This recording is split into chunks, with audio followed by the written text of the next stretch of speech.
Hey everyone, and welcome to Comics from the Multiverse, episode 212. I am Peter, and joining me today, as always, is Matt. Bangerang, muchachos. That was unexpected. Connor's here, too. I don't know how to top that, so yeah, I'm You here. can't. He tops it off with some booze, as always. That's how he tops it off. Yeah, I want to just point out, I know this looks like the shape is like a Prosecco bottle, but it is just a cider. Yeah, Prosecco bottle, yeah, I know what that is. So, this is a DC Comics podcast. Most people know what a Prosecco bottle looks like. I mean, I didn't know there was bottles that were specific. I thought you were just drinking wine. To be fair, I think Prosecco is a very British drink that we love for whatever reason. I've literally never heard of it until this conversation. It's a sparkling wine. It's Yeah. like cheap champagne. I'll just say wine then. What is it? It's because Prosecco's a type. Okay, fine. Fine. Look, I'm not an alcoholic like Connor. I don't know all these terms, okay? Neither am I, but I know things. Alright, okay. This is a DC Comics podcast. We talk about DC Comics every week. We get together. Coming up on today's show, we have these following books to discuss. We have Wonder Woman 759, the beginning of Mariko Tamaki's run, so that's obviously a big deal. We got Suicide Squad issue 7, which, I mean, there wasn't a lot of other obvious books to put above it, but, I mean, I could also be accused of bumping Tom Taylor's books higher up the list because they feel more important. In another week, I would have given you shit, but there's like 5 books total, Yeah. and none of them are that big after Wonder Woman. Yeah, we don't have any Batman or Superman books, unless you count Batman, Superman, which traditionally I've always put lower on the list because it's not, it's not.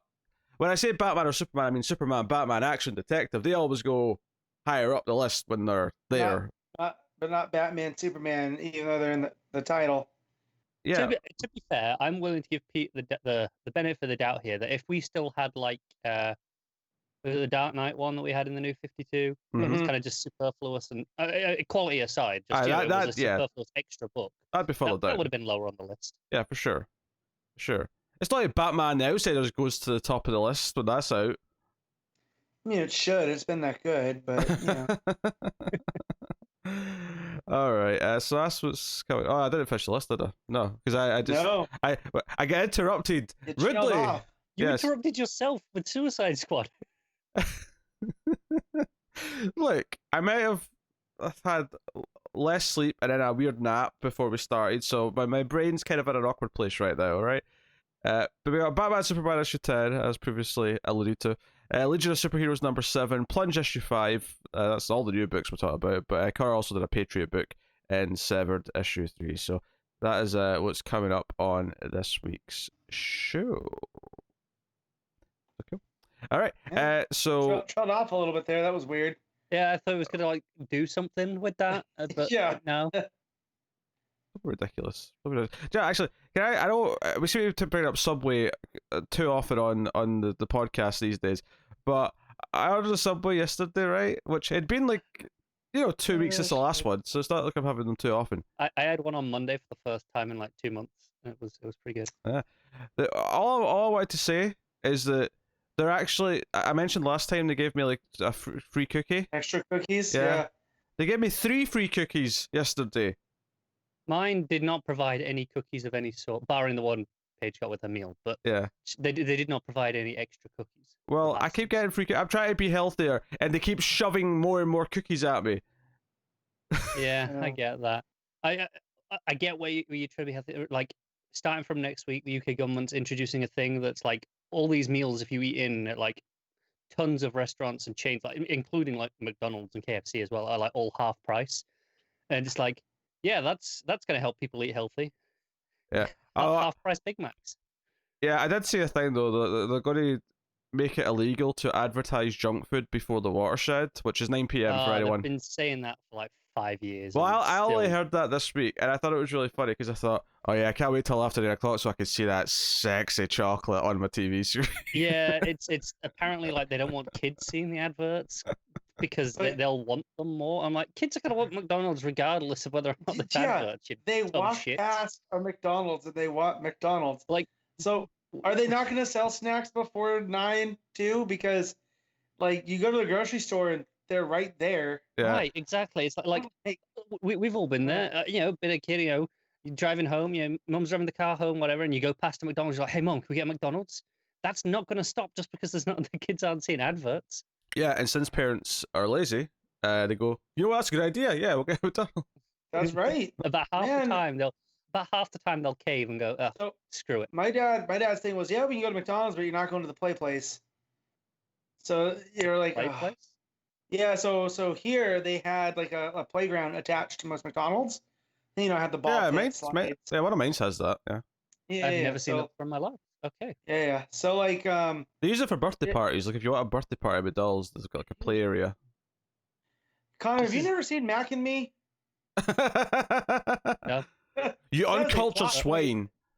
But yeah, that's the line, is it? But no, I've not seen it. I've not. But anyways, so I would have to do the gamble of, do I really want a Happy Meal or do I want to go play in the play place? Because I got to pick my spot, you know. So I mean, if you say no, though, it's not like you're getting to play in it anyway. So you might as well say, fine, I'll take the McDonald's.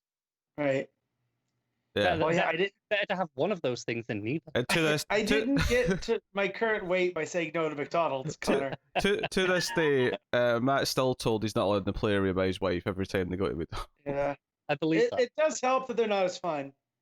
Like, they got rid of the ball pits because, you know, they're filthy and disgusting. You know. Yeah. You know. Yeah. Yeah. Okay. They also can't take my weight. So they're not meant for a full size man. Yes. I know there are places like that. There's a chain in the UK called Wacky Warehouse, which is like a restaurant, like, you know, more of a proper restaurant, not amazing, but more of a proper restaurant than the McDonald's that has, you know, play areas attached. Has table service is what you're trying to say. Right. Well, McDonald's has table service now, which so it's not even a differentiator anymore. Does it? Yeah, but like there's a signifier though of like McDonald's is trying to get more like. Wait, hold on a second. At the same time, at the end of the day, it's still McDonald's. I love how my mind is blown with the ball pits and Pete's like, wait, McDonald's has table service? Hold on a second. If I walk into McDonald's, I'm actually maybe not right now because of pandemics. You can't. But forget the pandemic. If I walked into McDonald's in February, right, while they were still open, I would be seated at a table. I would order from a waiter. Is that what you're telling me? No, you either order at the counter or one of the screens still, and you take a number and you just say okay, and they'll bring it to your table for you. Yeah, but no, bring it to the table doesn't count as table. I'm talking about a waiter. McDonald's have always brushed up to your table. That is the definition of table service. Them bringing the food to the table. No. If you have to walk up to the counter and order it, it's not a table. Like, just no. You know what I meant? Well, I meant a waiter coming and getting your order. World, what Connor's referring to is called counter service, to where you order the food and they'll bring it out to you. Yes. But then there's sit down, which those are, you know, the more what Pete's talking about, where there's a server and you order your food from them and then they bring that out to you. But what I was getting to before that kind of spiraled was the Wacky Warehouses tend to do, like, every so often they'll do we'll do a night for adults, and they'll open it up at, like, you know, 8 p.m. when it usually closes and be like, right, just go wild, parents. Do what you want. Yeah, but if they reinforced all the play area so that Matt, for example, could go in. They're usually pretty solidly built anyway, because you'll have, like, you know, 10 kids jumping on something at once. So last year we took my nieces to a place like that over here, and by me, and it was kind of like it's a smaller type place, but they had laser tag. I haven't been to that in years. 33-year-old me has no business playing laser tag with a bunch of 9-year-olds, especially as you're not supposed to run, right? What? You're not supposed to run? No, they don't want running because it's, you know, tight corners and whatnot. Well, that's new. Yeah, but when the ref's not there, again, it's not a penalty if the ref don't see it. You have refs? Oh yeah, there's a person in there to make sure things go the way, you know what I mean? So people aren't climbing on stuff and jumping in, you know, Rambo style. Was a very different experience where they just shut you in the dark and went, go wild, kids. Oh yeah, no, ours had rules. And stuff. So anyways, 33-year-old me barreling down a ramp towards a 9-year-old. All I'm picturing is the classic news story of Boris Johnson playing rugby with the kids. You weren't too far off. Yeah, I feel like I like the idea of playing laser tag with a bunch of kids, but for your team, you bring like little headsets, so you get comms, so you can actually coordinate and tactically destroy them. I like man, how you need headset. And now you just need Bluetooth earphones and your phone, and you can just do it. Well, that's what I mean. That's what I'm trying to conjure up the image of a squad of of a team of Marines. Yeah. So there was the group of kids we were playing are all video game generation kids that have grown up playing like Fortnite and stuff like that. So they're moving in unison. Like they're doing nonverbal communication. This sounds like any asynchronous multiplayer game. Yeah.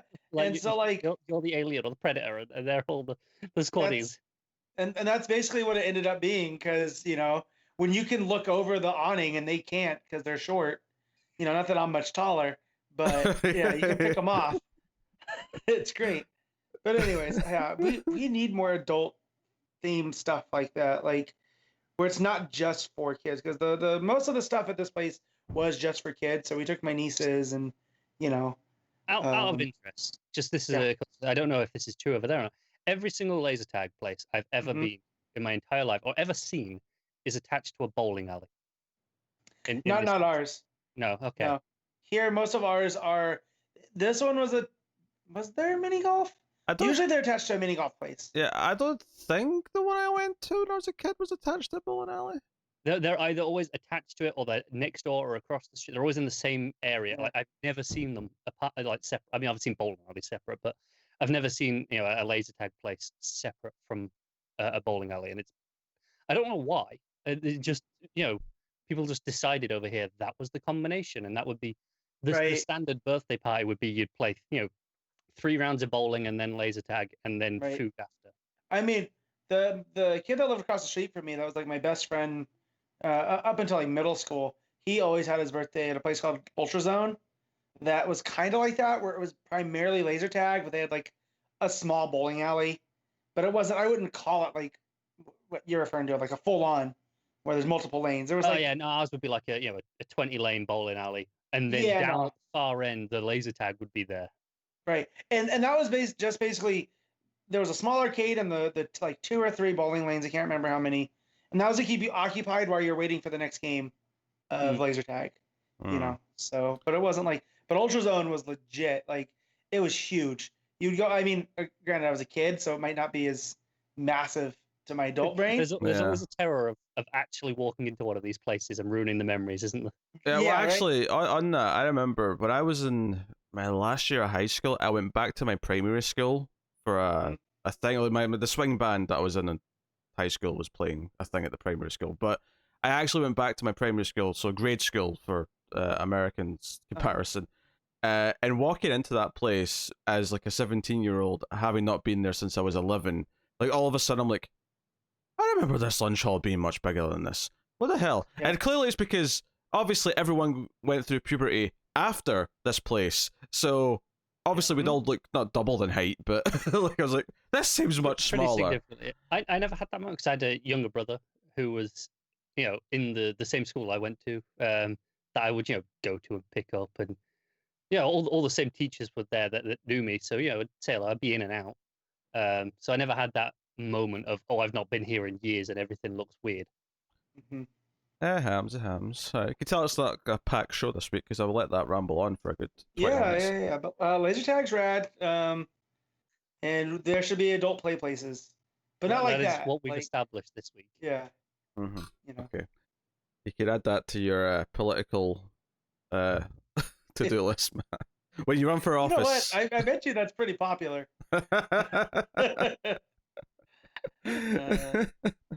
All right. So there's a little bit of news, not a lot, but there's a touch. The most notable thing is obviously some teases from a certain writer that we hold in fairly high regard on this show. One Mr. Tom Taylor, who has been teasing all week. He's been posting letters. He's posted a couple of pieces of art as well. There was one with Superman in it. There was one with is it Captain Amazing? Is the old character that was in that? I think so. Little teaser. And then notably, someone noticed that if you look at his Instagram, at least at one point anyway, because Instagram puts the letters in reverse from when he posted them, they formed the acronym JSA, which obviously is enough to send some of us into a tizzy. There's a caveat here. There's almost like an unfortunately to tag onto this, which is that it might be an Injustice thing. I'm going to say almost certainly, seeing as the cover actually leaked. Okay. Yes, so it is Injustice Year Zero, and it's it says telling the story of the circumstances that led up to the Injustice comic and games. So it's a little disappointing because obviously I want Tom Taylor writing the real GSA, but But it's still set in the 40s, or at least part of it is, I believe, from what they've said. Is this actually a physical book? Is this not digital? It'll probably be digital first. Yeah. Although it will, I'm sure, get physical releases in the same way that all the others do.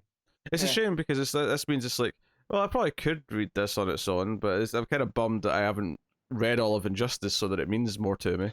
I mean, you could just go read all of Injustice. Oh. So the letters I saw were IN and J. I didn't see the S or the A. No, it wasn't a J because that was the swerve, because it was IN and then it was a Z. Was it? Yeah. That was the swerve, because people were like, "What the hell is this?" And people were like, "What is it?" It seems like it's going to be Z for zero. Right. But yeah. Well, like you say, it's a little disappointing that it's not the main JSA book, because God, I would love that. Yeah, but maybe maybe they're testing it out, right? Like maybe, but it's still Taylor writing a version of the JSA, so I'm gonna read it. Yeah. Well, I mean, he's done that before over on Earth 2. Sure, yeah, but this is a more traditional version, I guess. Yeah. So I mean, if those dynamics still exist, right? Like they're there. I enjoyed what he was doing. It's just that the book had run out of steam for me at the time. Yeah, that book is super up and down, but there is a lot to like in it. I think more than people gave it credit for at the time. The whole Val-Zod thing was super cool. Like him doing this different take on another Kryptonian to replace Superman because of the, what had happened with Darkseid and whatnot. And that was real cool. I think a lot of the biggest problem with it, or at least in perception at the time, was this was all a younger Alan Scott and Jay Garrick were young people, but set in more or less present day. And people don't like, it was the whole thing with the New 52 just erasing everything in a vacuum. If that was the only book that launched, like if now an Earth 2 book launched and it was that, I don't think it would get the same hatred. But I think just as another piece of this whole situation, it could, people just throw it under the bus a bit. Yeah, I mean, I read it from the start, and then I went pretty deep into Taylor's run. And under Robinson, it was fine because he's the one that started it. Yeah. And it was just the dynamics and stuff were there. It was like its own book, which was real nice, considering that the New 52 tried so hard to be like they tried to compartmentalize a lot of things. Yeah. This was the one book that it benefited from because it was all by itself. But it was really when they started trying to add, Power Girl and Huntress as that Earth's Supergirl. Yeah, and it started to get real messy, and they were trying to tie it all together. Yeah, that's kind of where it went, and that's not on Taylor. That's all DC. So I'm wondering how, being that I've only read a couple issues of Injustice, how that's going to fit with this. Yeah, I assume he has more free reign on this one at least. Yeah. Not that he doesn't get, I'm sure he's a big enough player that he gets some wiggle room on the books he writes anyway. But there are editorial mandate still has to exist for even the biggest creators. Whereas if you do a book like Injustice, which is just this separate thing that, the bar's a lot lower as to what you can get away with, I guess. Yeah. So I'm still a little bit lukewarm on it. Not because I'm sure it'll be great, but just if this was actually just Tom Taylor's doing the JSA book, then I'd be over the moon. Yeah, it would be the best announcement that we've had in ages. So, yeah. That's what it is.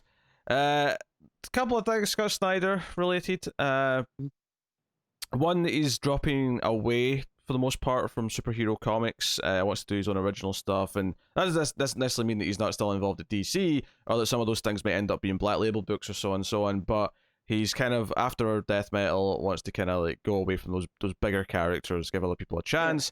And he also wants to revive the Writers' Workshop initiative, which has been kind of, it's been gone for a few years. I think it's been 3 years since the last one. Yeah. Yeah. So that makes sense. Both of these make sense to me. I mean, he's always spoke about metal too as this, capper to his tenure at DC. And it makes sense. He's confirming, he won't be gone completely, but he wants to give someone else a chance to play with all the big toys, and he's just going to do stuff on the side. I'm all for it. I've always got from Snyder that he feels weird doing these big stories. Like, yeah, he has the bandwidth to do it, but, and I don't think it's a criticism thing, but I don't know, he always feels uncomfortable doing these big reality shifting stories, where I feel like he kind of just wants to be off in his own corner, like his Batman run, right? Like, I could see that. Yeah. I mean, possibly. Maybe he's done this now, and he's had fun doing it, I'm sure. But he's like, right, I'm ready to move on to something else. Well, I as someone who typically prefers Snyder's the smaller stuff over his bigger superhero work, I'm not necessarily opposed to this as a direction for his stuff, because I like, there's been a lot of good elements in a lot of the things that he's done. There's a lot of good stuff in his Justice League run, but there's definitely a lot of things where it's not necessarily my perfect Justice League run. His Batman runs Witches went downhill after a bit. Yeah, he's got Witches, do you know the one I'm really excited for? It's the book he's got in the works with Francavilla, because oh boy, that's surely going to be something. Yeah.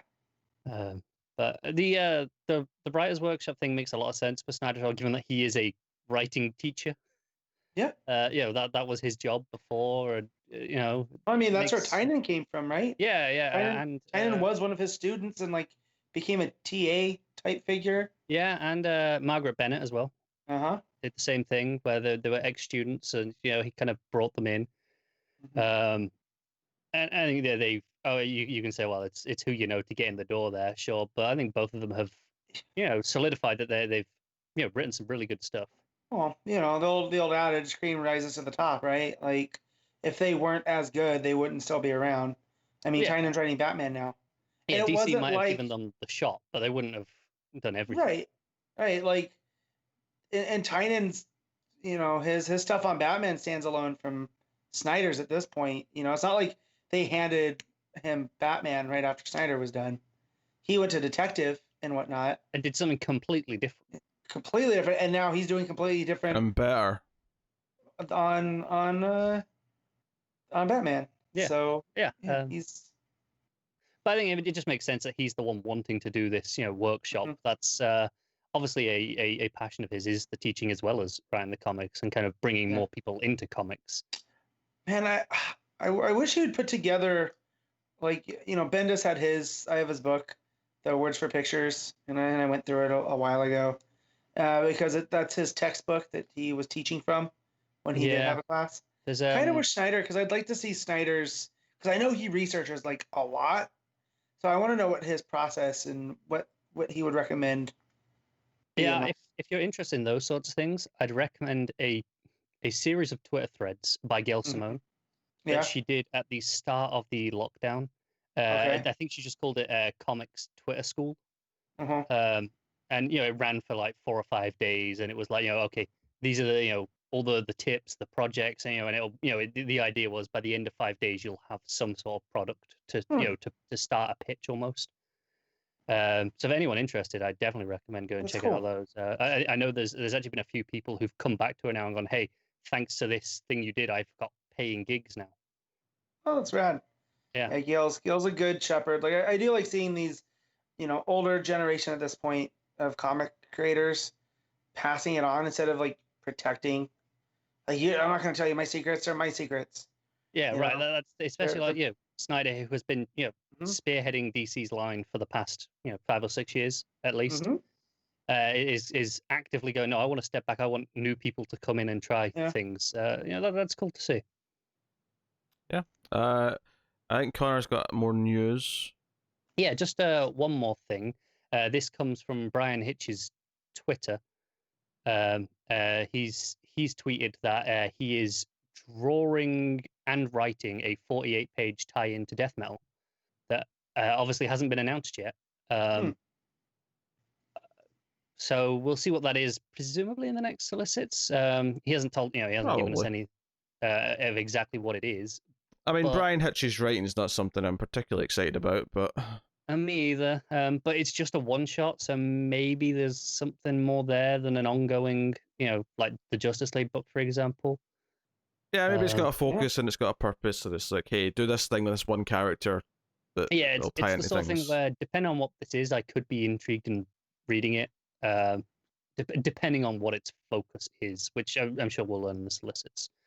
But still, cool to know that there's another one coming. I guess if you're into metal and all the upcoming tie-ins, I'm sure. Yeah.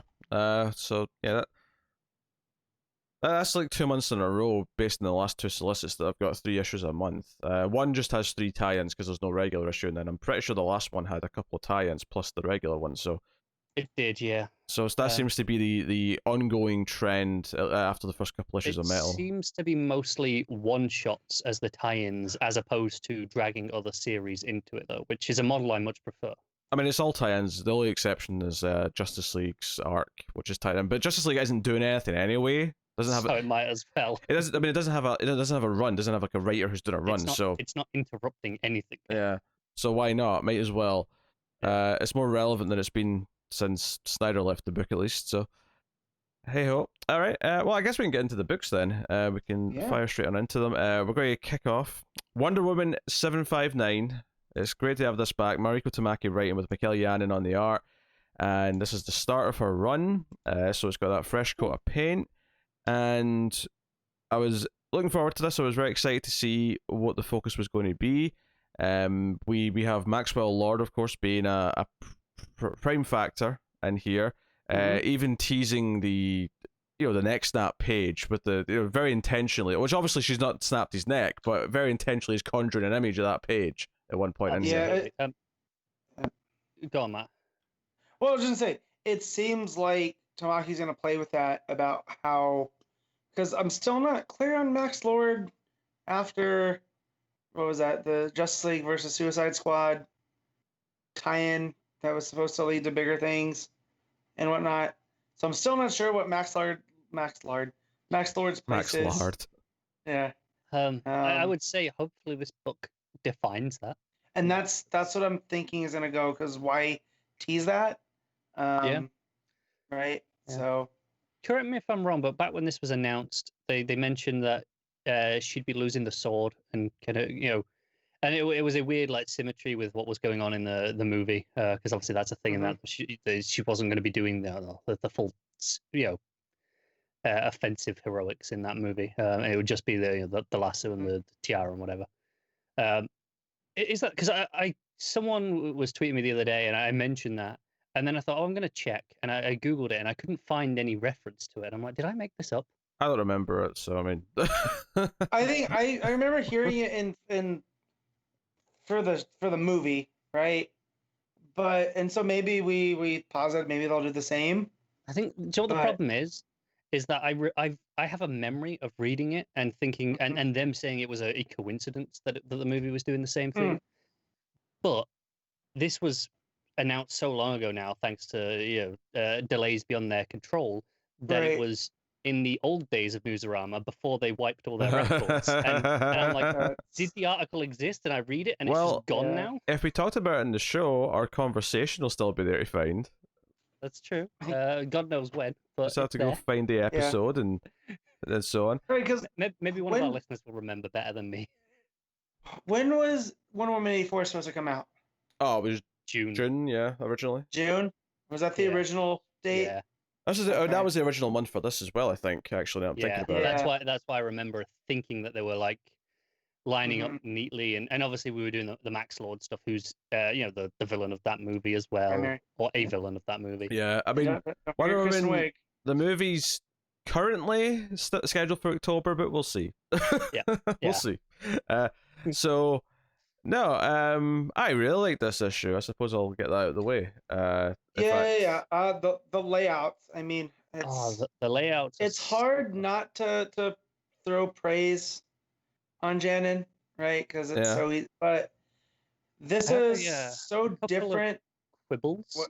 Yeah, with no, some of his specific moments, but the layout and the pacing. But that's what I'm saying. Yeah, I would agree with that. There's a couple of small things to nitpick at. There's one page where Diana's running to towards the camera, as it were, and her head looks kind of sort of stuck on almost. Mm-hmm. But typically speaking, the art is like wonderfully like pretty to look at. It's just and I think the overall style reminds me almost of, I mean, obviously different artists, but it reminds me of the type of art that would be in like in the X-23 book that Tamaki did. It feels like it kind of fits into that mold in a big way. I get that. This feels like a very classical look for Wonder Woman. Like in the going back to not long before New 52, like in the 4 or 5 years before that. This feels like a style that would fit that book there really nicely, and I'm here for that. Yeah, no, the art's wonderful, and I love all the stuff because there's a tease at the start of this prison with all the reds and blacks, which I think look gorgeous, and then obviously she goes there at the end. But then it gets bright and colourful. We get kind of the first couple of pages, once it gets to Wonder Woman, it's basically just here's kind of because it's the start of a run, writers love to do this thing where they sort of say, here's basically just my thesis and a couple of pages of what Wonder Woman is, and here's the classic. Now I'm gonna deconstruct this. So we see her fighting a dinosaur, a cheetah, and a bunch of other things. She's with the Justice League, and then we have the Maxwell Lord page where she's got the lasso around him, and it sets all these things up. But the actual plot, once we get into it, is that she is moving into a new apartment in Washington, and she meets her new neighbor, because the neighbor's got a runaway rabbit that snuck into her room. Which she has a little conversation with. Yes. Made me think of the Shazam, with Hoppy. I have a question. I'm not familiar enough with rabbits' anatomy. Is the panel, the first panel or the first page where we see that rabbit and it's bounding along, the very bottom panel where it's bounding towards us, its feet are like so high up above it. Like, is that a thing rabbits do when they're running at full tilt like that? I've never watched a rabbit run. Yeah, me neither. But it stuck out to me, and I'm not questioning that it's wrong. I'm just saying. Have you ever watched animals run in slow motion? It's like on a nature special. Only on like an Attenborough thing or whatever.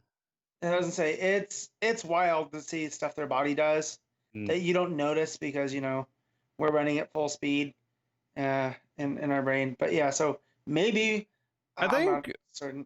This panel or this page of like watching the rabbit like go down the hall, this bright colorful art, it kind of like borders just around the borders. Panels.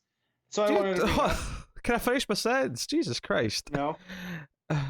Right, I was going to say it kind of starts this tone right away of this kind of playful, likable atmosphere that I think really kind of sets up what the book is going for, and it also nicely contrasts with the dark prison stuff that we get to at the end, where it feels like, oh no, there's a real dark side to this world too, but it sets up this innocent side first, and even the neighbor kind of adds into that, where the neighbor has these memory issues. She writes things down. She's not full on Memento, of course, right, but she does have a problem, so she has to keep track of stuff.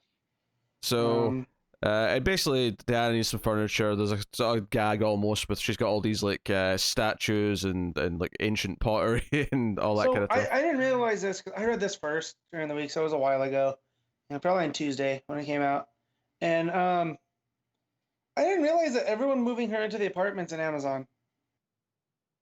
Yeah, sure.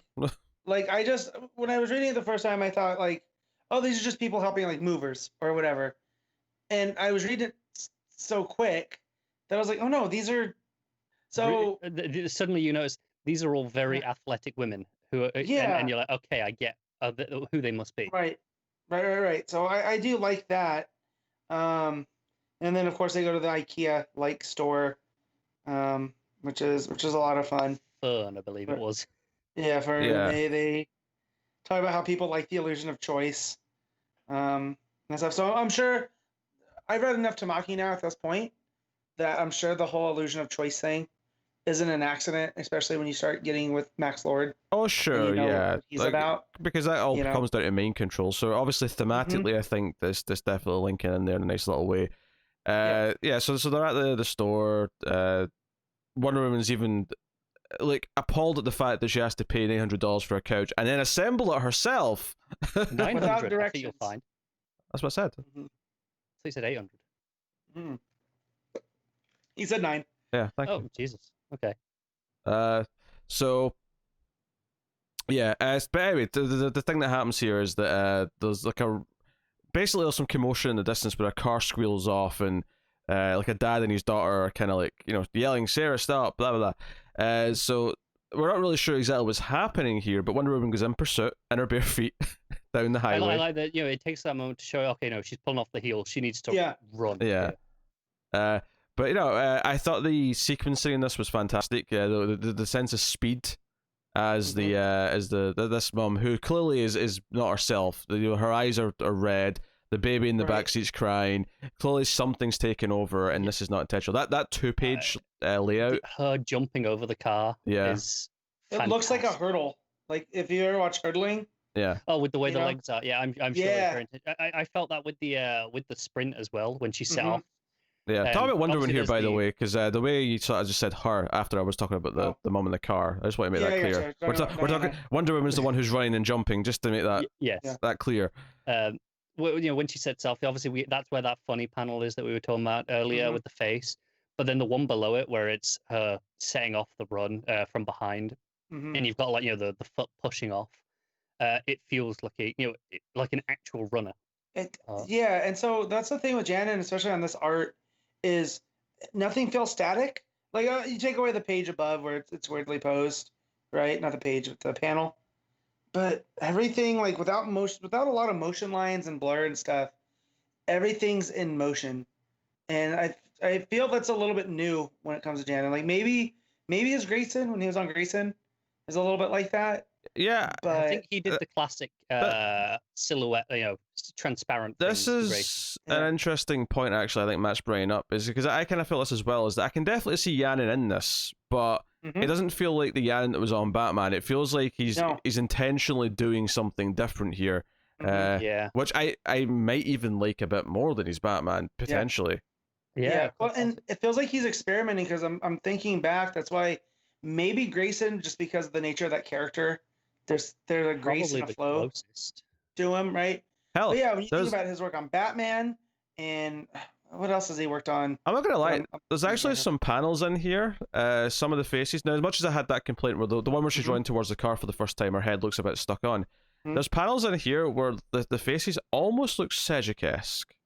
Yeah, I can see where you're coming from. That Honestly, I think that might be a lot down to Bel Air and the relatively flat colors, especially on some of the faces. There's not a lot of dimension in them.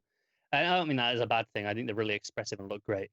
But I think that's something that Sejic does with a lot of his. No, they are great as well. The car's going to swerve into a truck, like a big semi, and Wonder Woman. There's a great page here where she stopped this, and she's got like a hand on the front of the truck and a hand on the front of the car. And she's just kind of like holding them off from each other. It's a really big, nice action shot. It's so good, yeah.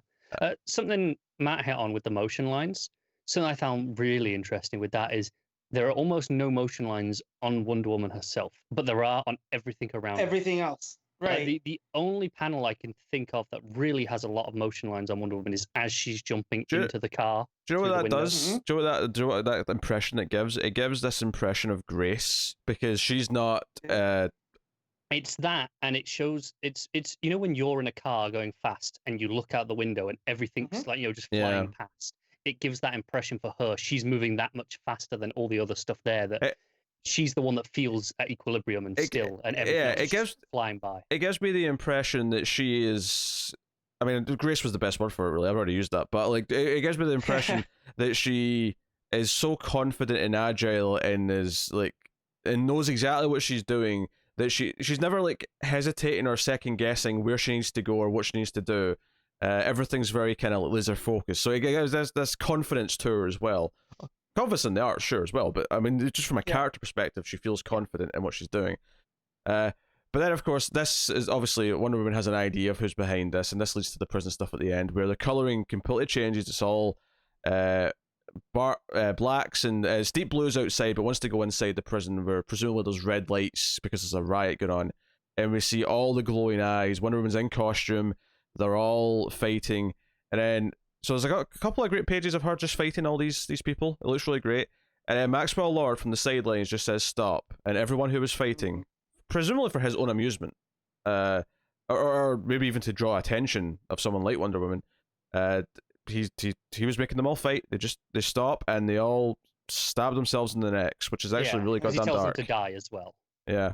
And the cliffhanger is just, Wonder Woman's there face to face with Maxwell Lord, and but like the confrontation next time. Well, it's a great cliffhanger. I mean, I think this works really well in two ways. It works in the sense that if you're a first time reader of Wonder Woman, if you're okay, maybe the movie's not actually out yet, but let's say you're getting into Wonder Woman because the movies are coming out, and you're like, I want to read some Wonder Woman. I think this works on its own because it does enough to establish Maxwell Lord as very serious, given what we see that he almost does to the family and then what he does to all these prisoners. If you're someone who's familiar with Wonder Woman history and you have the weight of Maxwell Lord's past with Wonder Woman, the cliffhanger has this big impact of, oh shit, like what's this version of this encounter going to be? Where's this story going to go? So just on the timing with the movie, assuming it does come out in October, like it's theoretically going to. That none of us really believe, but if it did, this would probably have the trade just about ready or not long after, right? Well, when it gets pushed again, the trade will definitely be out. Yeah, but that would be a great thing to, for comic stores. If anyone comes in after seeing that movie and goes, "Hey, I'm interested," just throw this trade at them, please. Yeah. I think don't give them Sacrifice, because I reread Sacrifice. Sure. It wasn't as good as I remembered. So, let's aim for this one, DC. Oh, sure. Well, I think the point we're making is it's very new. I mean, at least from this first issue, it feels very new reader friendly without sacrificing what it means to us as long time either readers, or at the very least we have a basic idea of what went on. Right. I've read Sacrifice too, but it's been a while, admittedly. So yeah, and like you have positive memories of it because of the Rucka chapters, but then when you read all the lead up that was going on in the Superman books, it's rough times. The Rucka stuff is still pretty solid, but come on, it's Greg Rucka. This first issue is basically everything I hoped from a Tamaki first issue on Wonder Woman. Just something that I love that we haven't really touched on is how much of this issue is Diana and Civies. And that's something I always love. Just we're really starting down to earth. She's moving into a new apartment. It's as standard as it gets. I mean, that's your typical thing to make it feel new, but like just the fact that it's introducing like a supporting character who's clearly going to be sticking around in this run is a big deal for me, because one of the things I always complain about in Justice League especially is that it needs more downtime, it needs more stuff to like make them feel human and give them the human connections that really gives it the heart to the overall story. In this first issue, and I expected no less from Tamaki, but this first issue immediately does that. It immediately gave me, here's a supporting character who seems likable, who befriends Diana, and when she's in danger at some point, and no doubt she will be, it's going to hurt, and it's going to really drive the motivation for Wonder Woman to do the right thing. So, I think Wonder Woman is one of those characters that's always in need of a more human supporting cast. Because don't get me wrong, we've got like Steve and Etta, but they are agents in their own right. They kind of belong in that world already. Having the more civilian side of things is something that I felt a lot of characters could do with in general.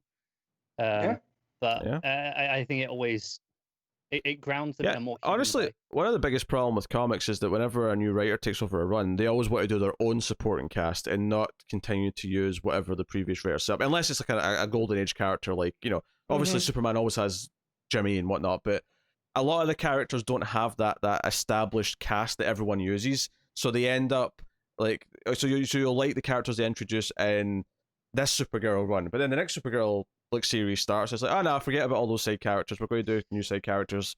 Yeah, one of the better examples of that in recent years, I think, has been Batgirl, which because Gail Simone introduced a lot of characters in that regard in her run, and quite a few of them popped up repeatedly in subsequent runs. In multiple subsequent runs actually. So I'm a fan. And then the the Gordon Clean Energy, that was something that was introduced by in the Burnside stuff. I mean, it does happen from time to time until recently, but it's definitely it's something that sticks out to me when it doesn't get carried forward, and that tends to be, I'd say, more of the time. And obviously we didn't read most of the previous Orlando run, if any, but we read the first Orlando section, or a lot of it anyway. And the only major supporting character it really added was Jason, which even our thoughts on that aside, even our thoughts on him aside, doesn't solve the problem. It's already Wait, that wasn't someone Orlando. ingratiated. Was that not Orlando? That was Robinson. Yeah. Was that Robinson? started. Sorry. Okay. Right. Because Orlando was in and out for a bit. I did the same thing because I didn't enjoy a lot of what Orlando was doing, and I just automatically applied him Jason. Yeah. But didn't he use Jason for a second too? Maybe, I don't know. Because obviously Orlando has actually the annual coming up, which is the actual ending to his run. But the last issue of Wonder Woman, the last proper issue, the final moments of that were Jason, I believe. Yeah, showing up. I mean, no, but I mean, it wasn't him that wrote all this stuff with Jason coming into the book and all that stuff. None of that was Orlando.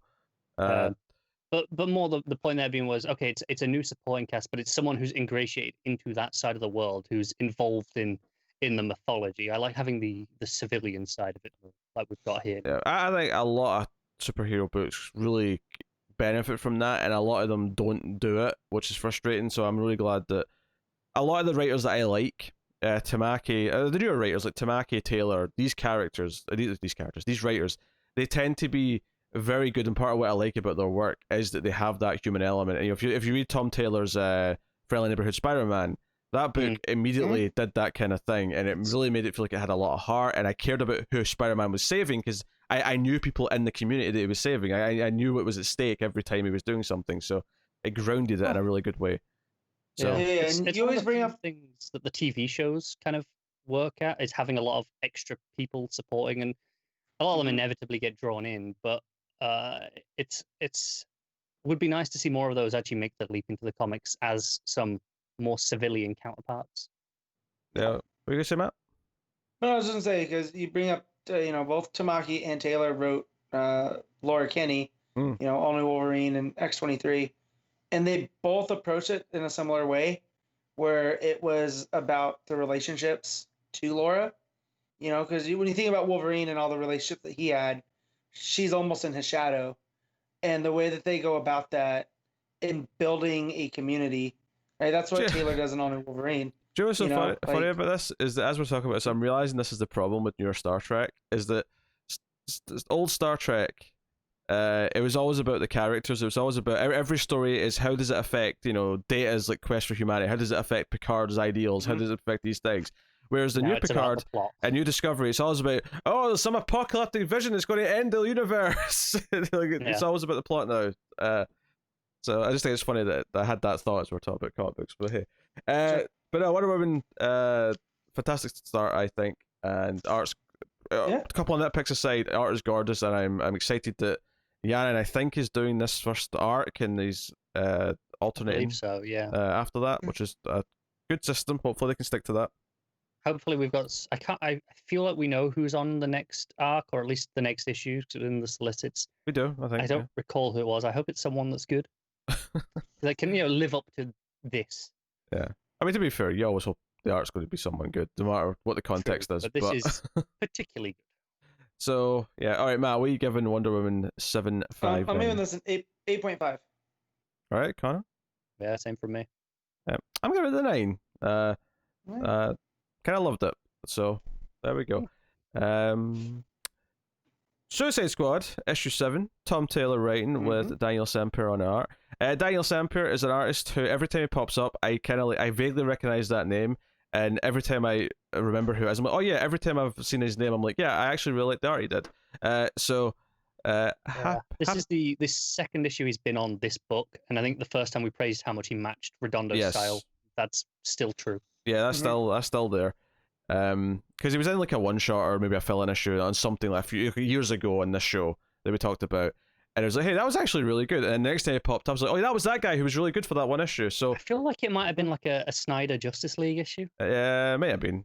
But no, I think it was earlier than that. I think the first time he popped up was even before Snyder was on Justice League. But regardless, this is a Deadshot focused issue, and it's him going home. And there's a little prelude with Ted Cord, who basically is just given the order to hunt down this Suicide Squad, hunt down the revolutionaries because they're bad for business. He seems really evil in this scene, Matt. I don't know how you're feeling. Okay, so you say evil, right? I'm thinking he's got. I wouldn't say evil. It's this. I guess it would make it evil. It's like an emotionless pragmatism, I guess, because it's not Luthor X. That's what I was going to point out. Is this is a new on the spectrum of rich bad guy, right? Where you have Luthor, who's kind of maniacal and rich and doing that. This is not the same here because I feel there is some stuff here that Ted does feel bad about. Like you get to that second page, and his face in the shadows. It looks very concerned. Yeah, there's concern Guilty, there. maybe. Yeah. Do you know what is bizarre is that this week we have just suddenly been thrown back to the mid 2000s because we've got Ted Kord and Max Lord in the same week. Ted Kord, Max Lord, and Deadshot rocking something. Like, yeah, it's very mid 2000s. So yeah, even just the title on this book. I mean, it usually ends up being good, but I really liked it in this one. It's the sort of it's Deadshot standing outside his house, inside the text of the Suicide Squad. Still got the little dog with him. Yeah, a little dog with him. And he goes up, and he's expecting his daughter to be, because his narration is very, like, he's like, okay, you're probably going to reject me, whatever. And then she immediately is like, Dad, and hugs him. Full page spread, beautiful stuff. Like I said, the art's really good, so it all sells this. Do you know what this makes me want? And obviously, Deadshot's up, as far as and they've revealed this, so this isn't a spoiler per se, even though it technically is. But Deadshot's at least seemingly dying soon. So this book is somewhat cruel, and then it makes me like him in a sympathetic way a lot more. Yeah. But it also made me want I'm like, can I get my Hawkeye series with Deadshot and his daughter? Yeah, that's what I want now. So, especially by the end of this. But on that Deadshot future, as soon as that was announced, we all went, yeah, whatever. And then last issue was like, oh, they're trying to do something with Deadshot here. And then this issue, I'm like, God damn it, they might actually be doing this. They're making us care. I don't know. I feel there's a swerve. I don't like Taylor. There's a good chance. There's a good chance there's a swerve. Is sadistic, but is he that sadistic? I feel like they're probably going to operate under the pretense that he's dead for a while, and then there might be a swerve where, oh no, it was all a fake, so they could outsmart Ted Kord or something. Like, We don't know from the off though. I believe the emotion will land hard in a way I would not have predicted, 3 issues ago. Yeah. So real quick on Sempere, some of the stuff that he worked on, that he was on Batgirl number 19. Okay. He was on Green Arrow 36 and 39. There you go. And then they have him listed for Justice League, the Sixth Dimension, but I'm not seeing okay, there it is. Justice League 38, 39. Okay, so it was Summer Snyder. At least, and 33. Yeah. Obviously, there was stuff before that, but that was obviously where it was stuck in my memory, where it finally clicked to me who he was on a repeated basis, I guess. Right. But for me and you, Connor, he's done Justice League Dark as well. He did 5 and 6, and I'm trying to find the other issues. But yeah, 5, 6. Yeah, part of the last Commander. He seems to be a regular go-to fill-in artist, which is how a lot of artists start off, because obviously you don't get a full gig straight away usually. But he's also done a great job of matching the tone of the series. Yeah, as fill-in artist go, he's pretty solid. and I can tell that him and Taylor have a good relationship because he's also done a lot of Injustice too. That was Taylor, right? Yeah. Mm-hmm. Yeah. So he's done. There's a lot listed here. So I mean, clearly he likes working with him, and the feeling's probably mutual.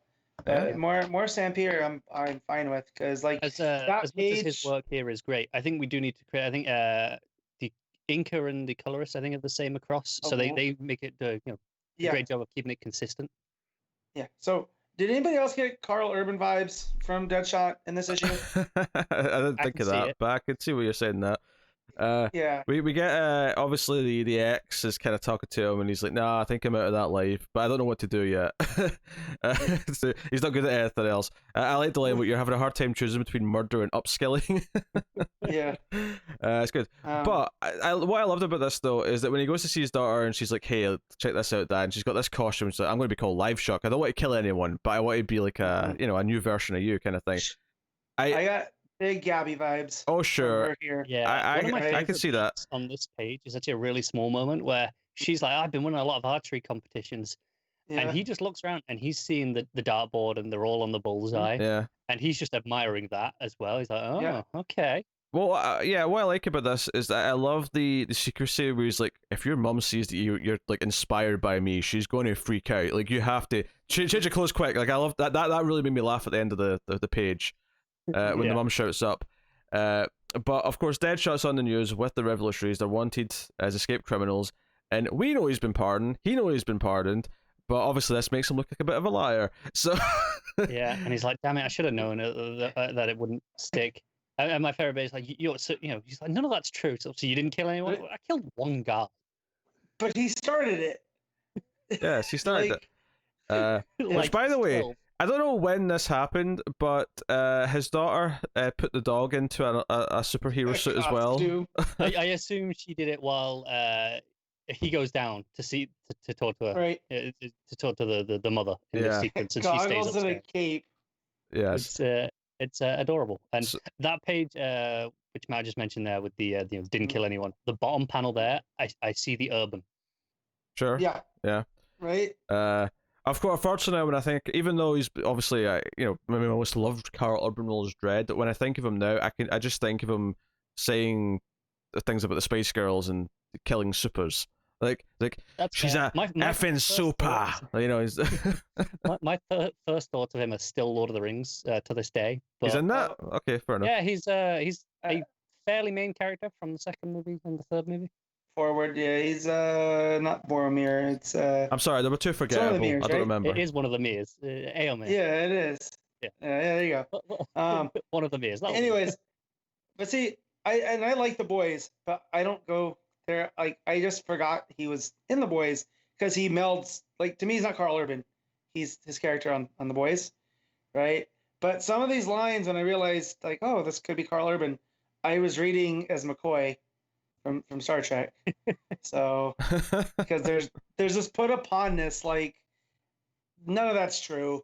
Okay, I killed one guy, but he started it. Like, there was just there was a pattern. I feel like if we're going to pick a Carl Urban voice that was best suited to Deadshot, I mean, Dread's probably the closest because it's so gruff and just like, yeah. Yeah, but Floyd's not emotionless. Yeah, I like the idea of him being more McCoy than Dredd, being like, no, he's kind of a normal guy in a lot of ways.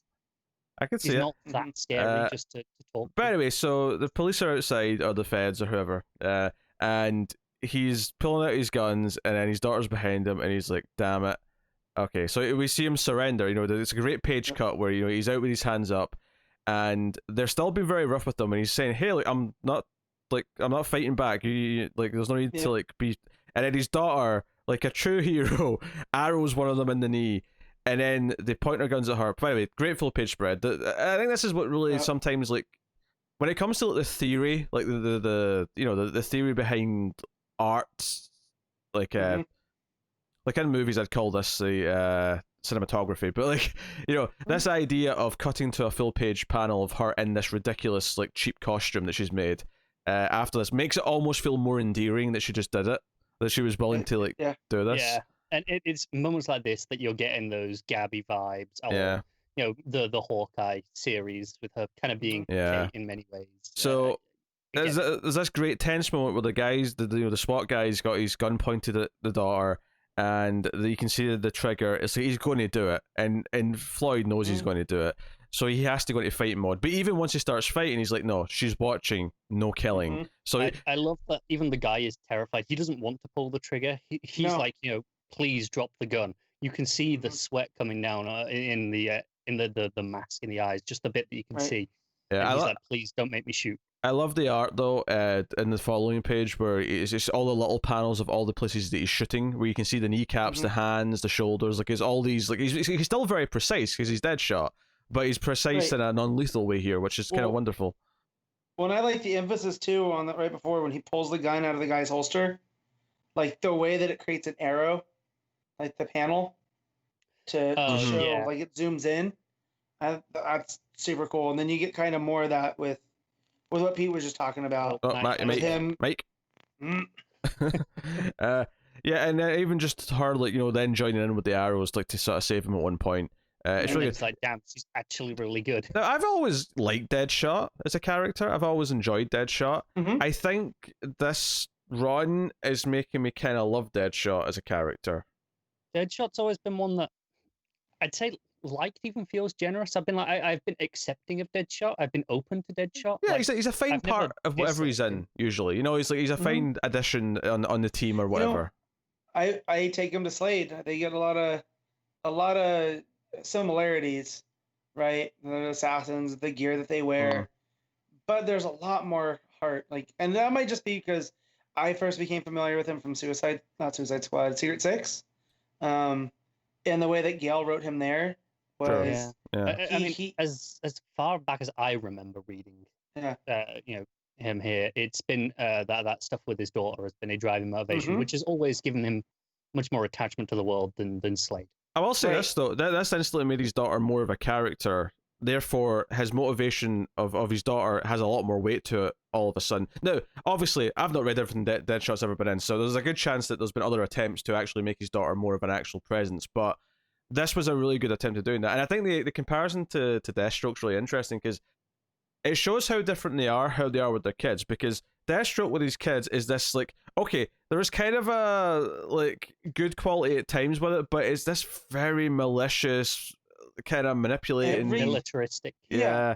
It's manipulative, whereas Deadshot is no, I just want a better life for her. Yeah, there's a genuine kind of... It's almost like a cheesier, more straightforward thing, but there is kind of an endearing quality to Deadshot, just I'm this killer, but I'm not going to do it in front of my kid. Yeah. I'm not doing it in front of her. It's just not happening. And that's not to say there's anything wrong with Slade in this context either. I actually like them being different and sure, having yeah. those different attitudes. That's not a fault. I think it makes me very much easier to root for Deadshot, though, as opposed... Because, Deadshot's kind of the heart of gold almost, right? Kind of thing, despite everything he does, which makes him more interesting. So yeah. Whereas Deathstroke has the weird complex moral grey area thing going on. Yeah, I just remember at the end of the first story or the first arc of Secret Six, stuff happens. I don't want to spoil it. People should go and read that.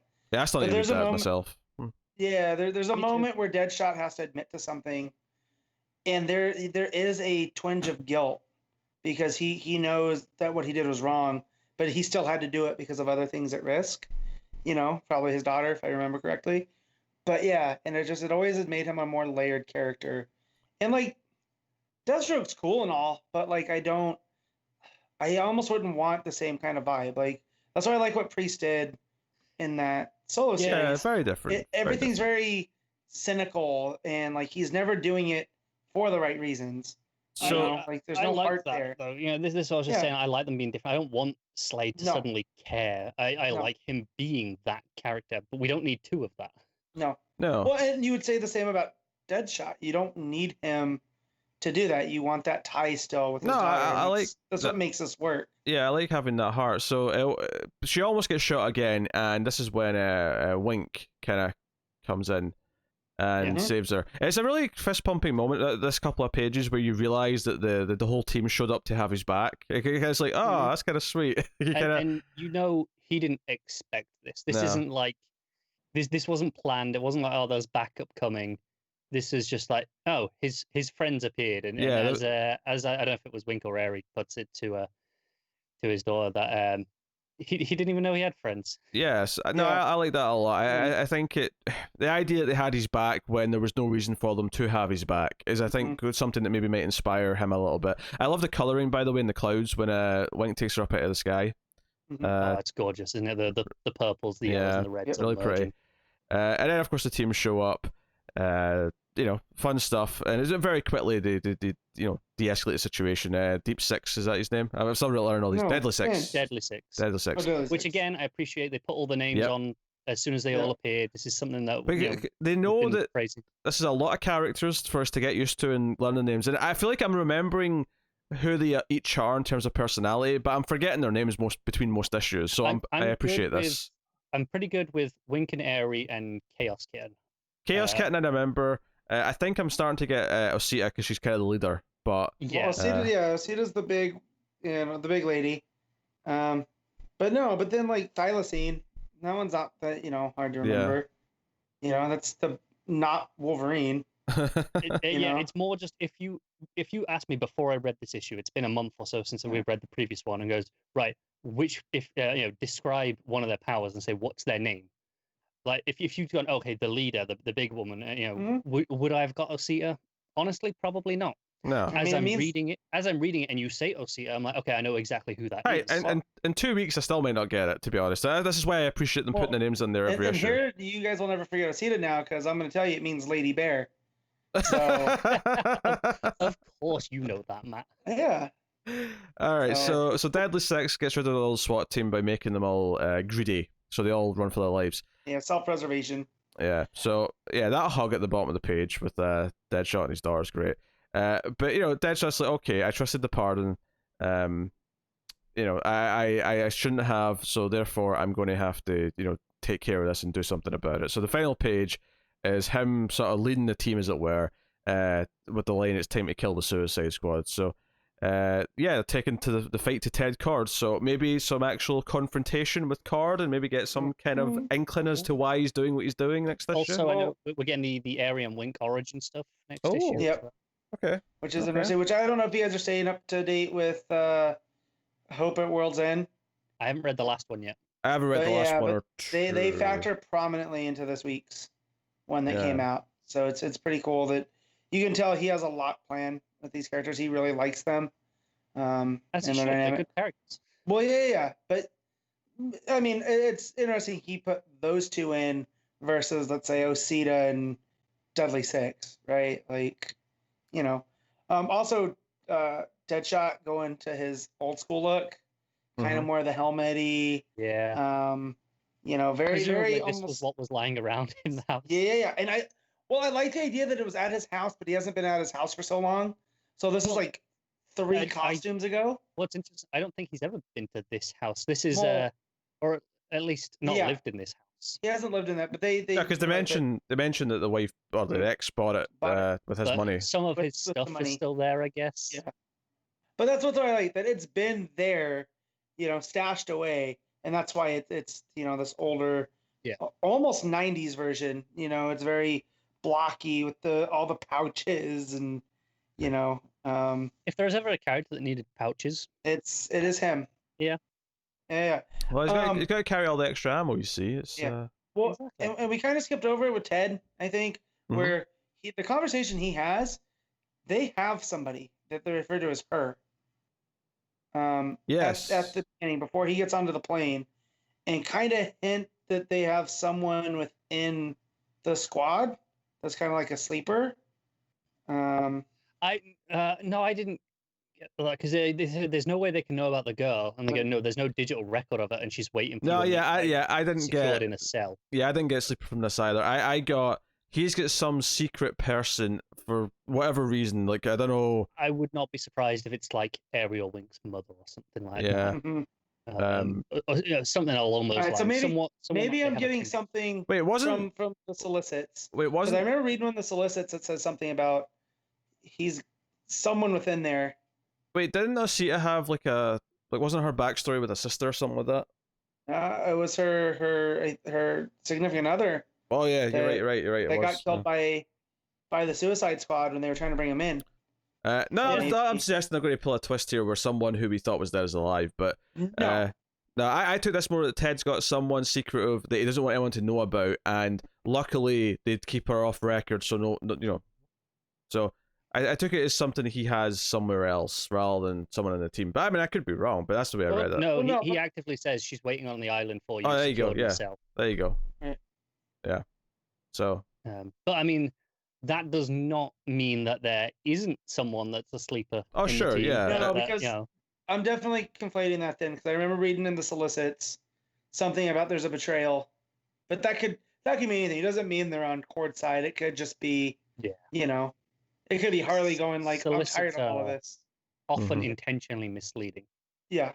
So, but this issue is fantastic. That final page with all of them standing around with Deadshot at the center. I don't think I have a bad word to say about this issue. It's at all. It's insane how quickly Suicide Squad becomes one of your most anticipated books of the month, because it's this quality and is, if anything, getting better as it goes. So this is proof. If you put a good writer on a book, it doesn't matter what the book is. We can love it. Like, you know, because none of us really cared about the Suicide Squad that much. We've maybe liked a handful of issues here or there, but never been like, oh, a big fan. But Taylor does this. He made us care about Jason Todd too, and Unkillables.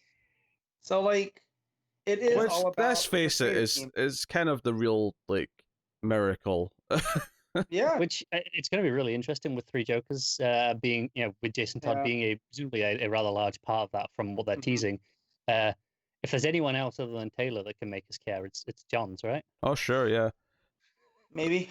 I like Johns a lot, like, but at the same time, he doesn't always make the best decisions. So we'll see. Yeah, we'll see. All right, that's rate Suicide Squad issue 7. Matt, what are you giving it? 10. Carter? 10. Do it, Pete. I don't know if I felt that. I mean, I feel strongly about it. I don't know if I felt. I'm going to go 9.5. He did it. 9.5 for me. Just couldn't commit, could he? I'm just, you know, that's what it is. All right. What's up next? Batman Superman issue 10. Joshua Williamson writing with Clayton Henry on the art. The Ultra Humanite story goes forward. We got the autopsy, as it were, of Atomic Skull, and kind of the start of the issue actually is a Superman fighting. It's like a flashback to a big fight he had with Ultra Humanite. Once upon a time in Metropolis. I appreciate that, just the intro of like, okay, no, this is in the past. Yeah. Superman doesn't have a forehead here, or is it? He's got damn near 8 head. It is quite large. It's large. I found it very distracting throughout. Yes. I think, you know, the colors are very nice in this comic, and I think the art gets better a little bit as it goes, but the forehead issue is something that's kind of there throughout. What I will say is, I think the foreheads get better as it goes when he's not in action, because the curl covers a lot of it and makes it better. Like, genuinely, those first few pages where he's flying and the wind's, you know, whipping his hair back, really kind of shows it off more, essentially. When it's covered up a little bit, it's way better. Page 15, bud. When all the zombies attack, take a look at that one for me. I'm not saying exclusively. I know. Right, okay. It's Clayton Henry's style, because I remember reading the Gail Simone, I think it was Gail's Flash, the digital first, and his Barry was very lanky. I think I remember saying something about that when I read it, yes. Yeah. I think the pacing and the art, though, is actually quite good from an action perspective in that opening fight. I think, more importantly, his faces are very expressive, and that matters more than the foreheads, ultimately. Yeah, well, he draws a dope gorilla, too. Sure. Like, Ultra Human out throughout this book looks great, because there's that page that's the Ultra Humanite's origin, and, you know, as concise as possible, which is always nice. That page looks great. This might not be the Tamaki Wonder Woman Taylor Suicide Squad levels, but I think this book does very successfully continue what seems to be a very solid week, because Batman Superman's been a very enjoyable book, especially after it maybe veered away a little bit from the tie-in stuff at the start. And I think this issue kind of continues the sort of pulpy standalone story that I've kind of been digging in this book.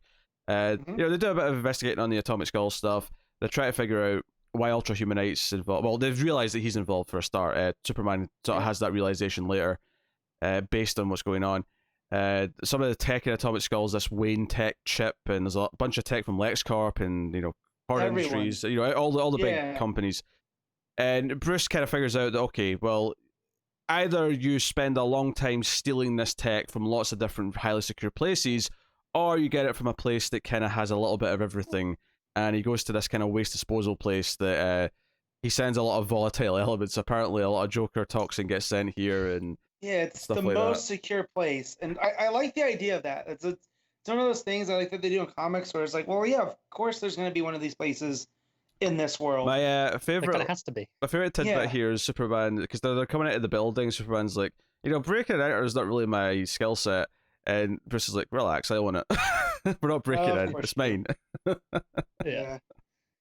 So I feel about this book, because I think I'm still fairly positive. Like, I really like this issue a lot. And we say, oh, it's not on the level of the previous two books, and I agree with that. I will say this book, it fits in a similar mold to kind of how I feel in general, not in quality, but in general about the Justice League book right now, in that it's just these kind of just side stories that are kind of fun. They're not particularly super deep, but they're enjoyable. And I think this is kind of better than what a lot of the recent Justice League has been. Don't get me wrong.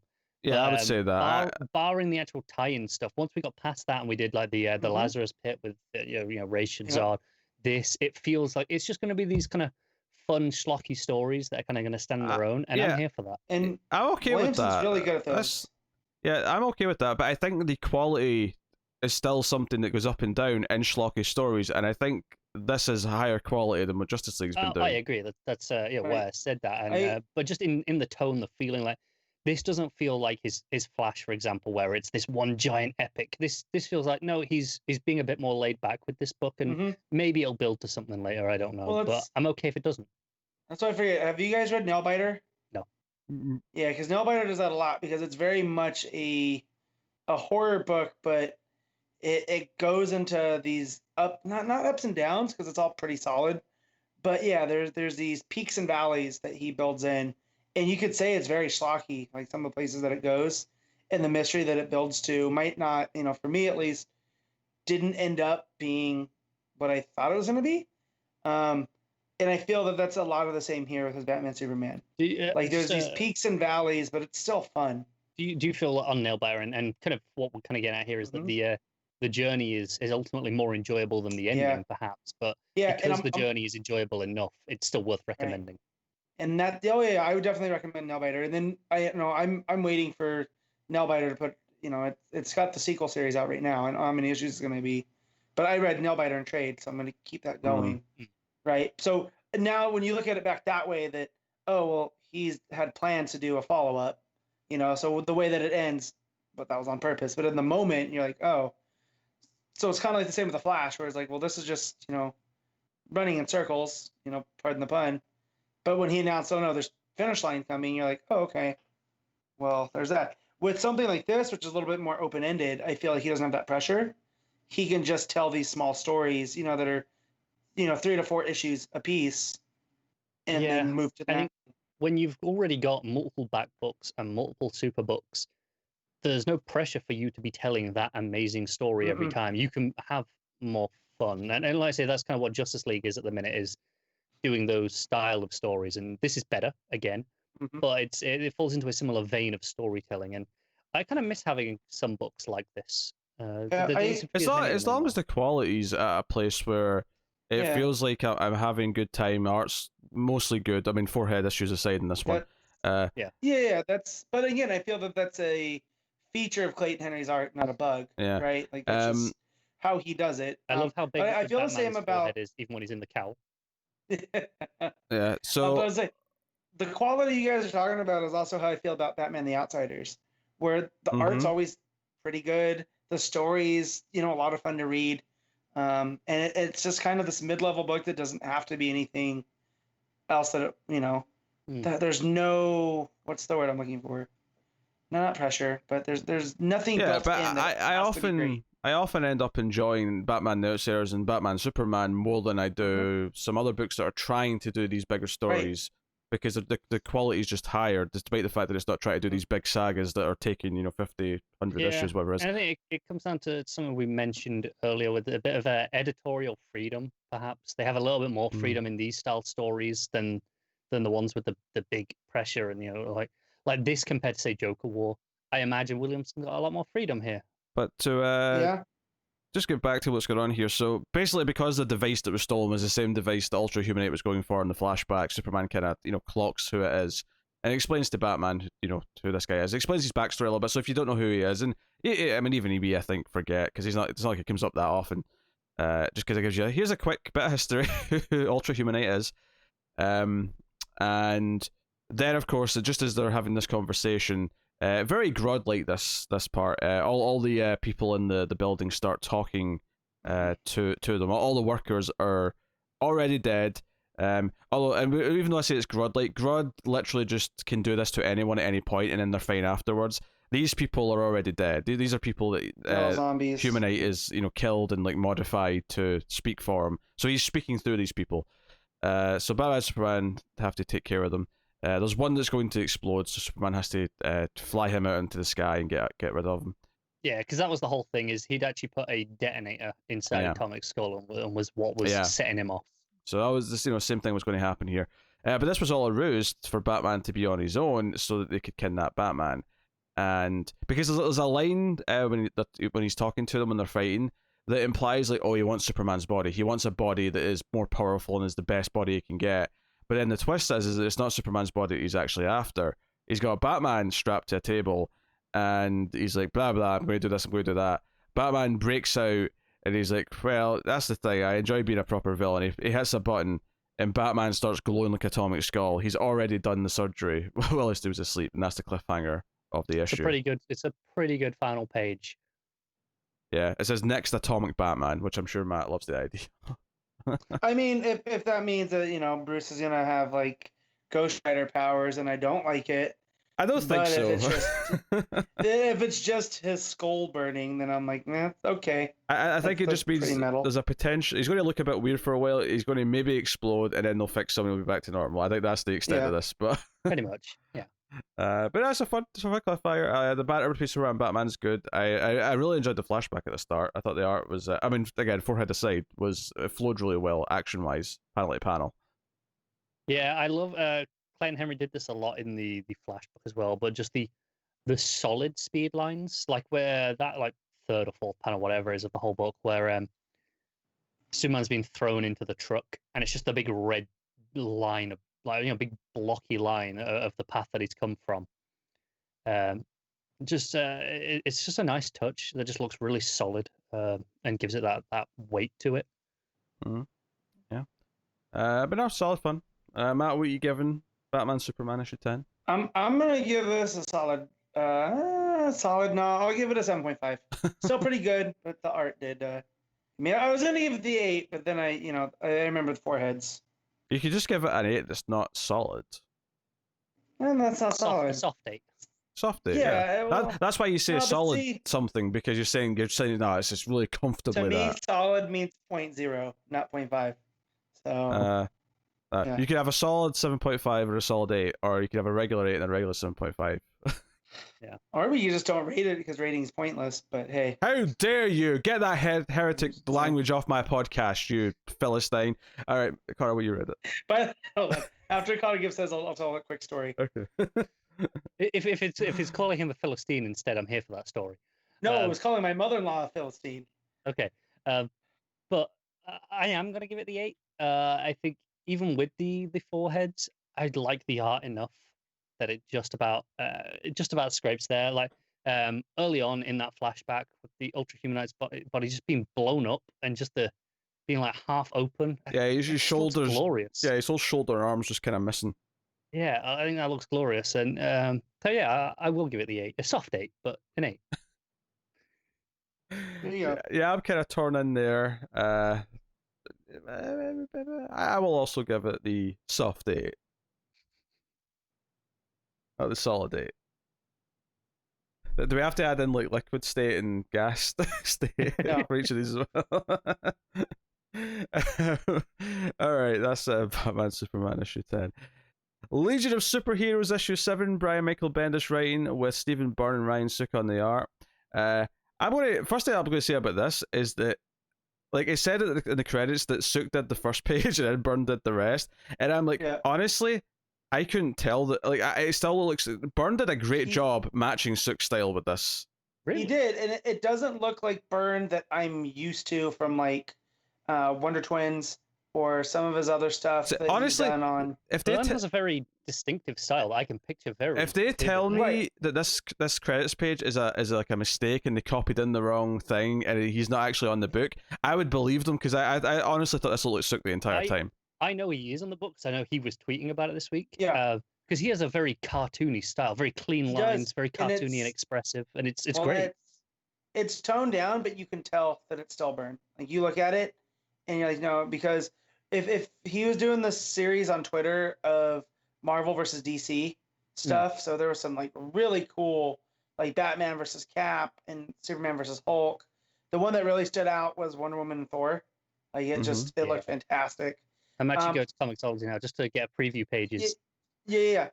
You can still tell it's Byrne throughout, except for that first page, which if you tell me it's Sook, fine. It's Wildfire's face, which is just a helmet. So there's no really distinguishing features that you could tell me. I mean, I suppose that's one fair point. Is that there's not like a regular page of Sook art to compare it to, but it looks very in the style of Sook. Like, obviously, the coloring helps match it as well. Right. Yeah, I'm looking now. That I can tell it is Byrne, but it definitely doesn't look his usual style. No, it looks different from normal Byrne. Credit to him there for matching the tone of the book, I guess. I'm assuming this is what it's meant to look like most of the time. Yeah, this is what it looks like. Yeah, this feels very in line with it. So yeah, I mean, I think one critique I'll give this book is that as I was reading the start of it, I was kind of like, okay, what happened last time? Where are we? What's going on? Look, I love Legion, and I was fighting hard for a Legion book. I'm running out of steam on this one, just because it feels like it's moving at a pace. I'm sorry, the idea of long live the Legion for how many years, and then he gets like 10 issues into a Legion one.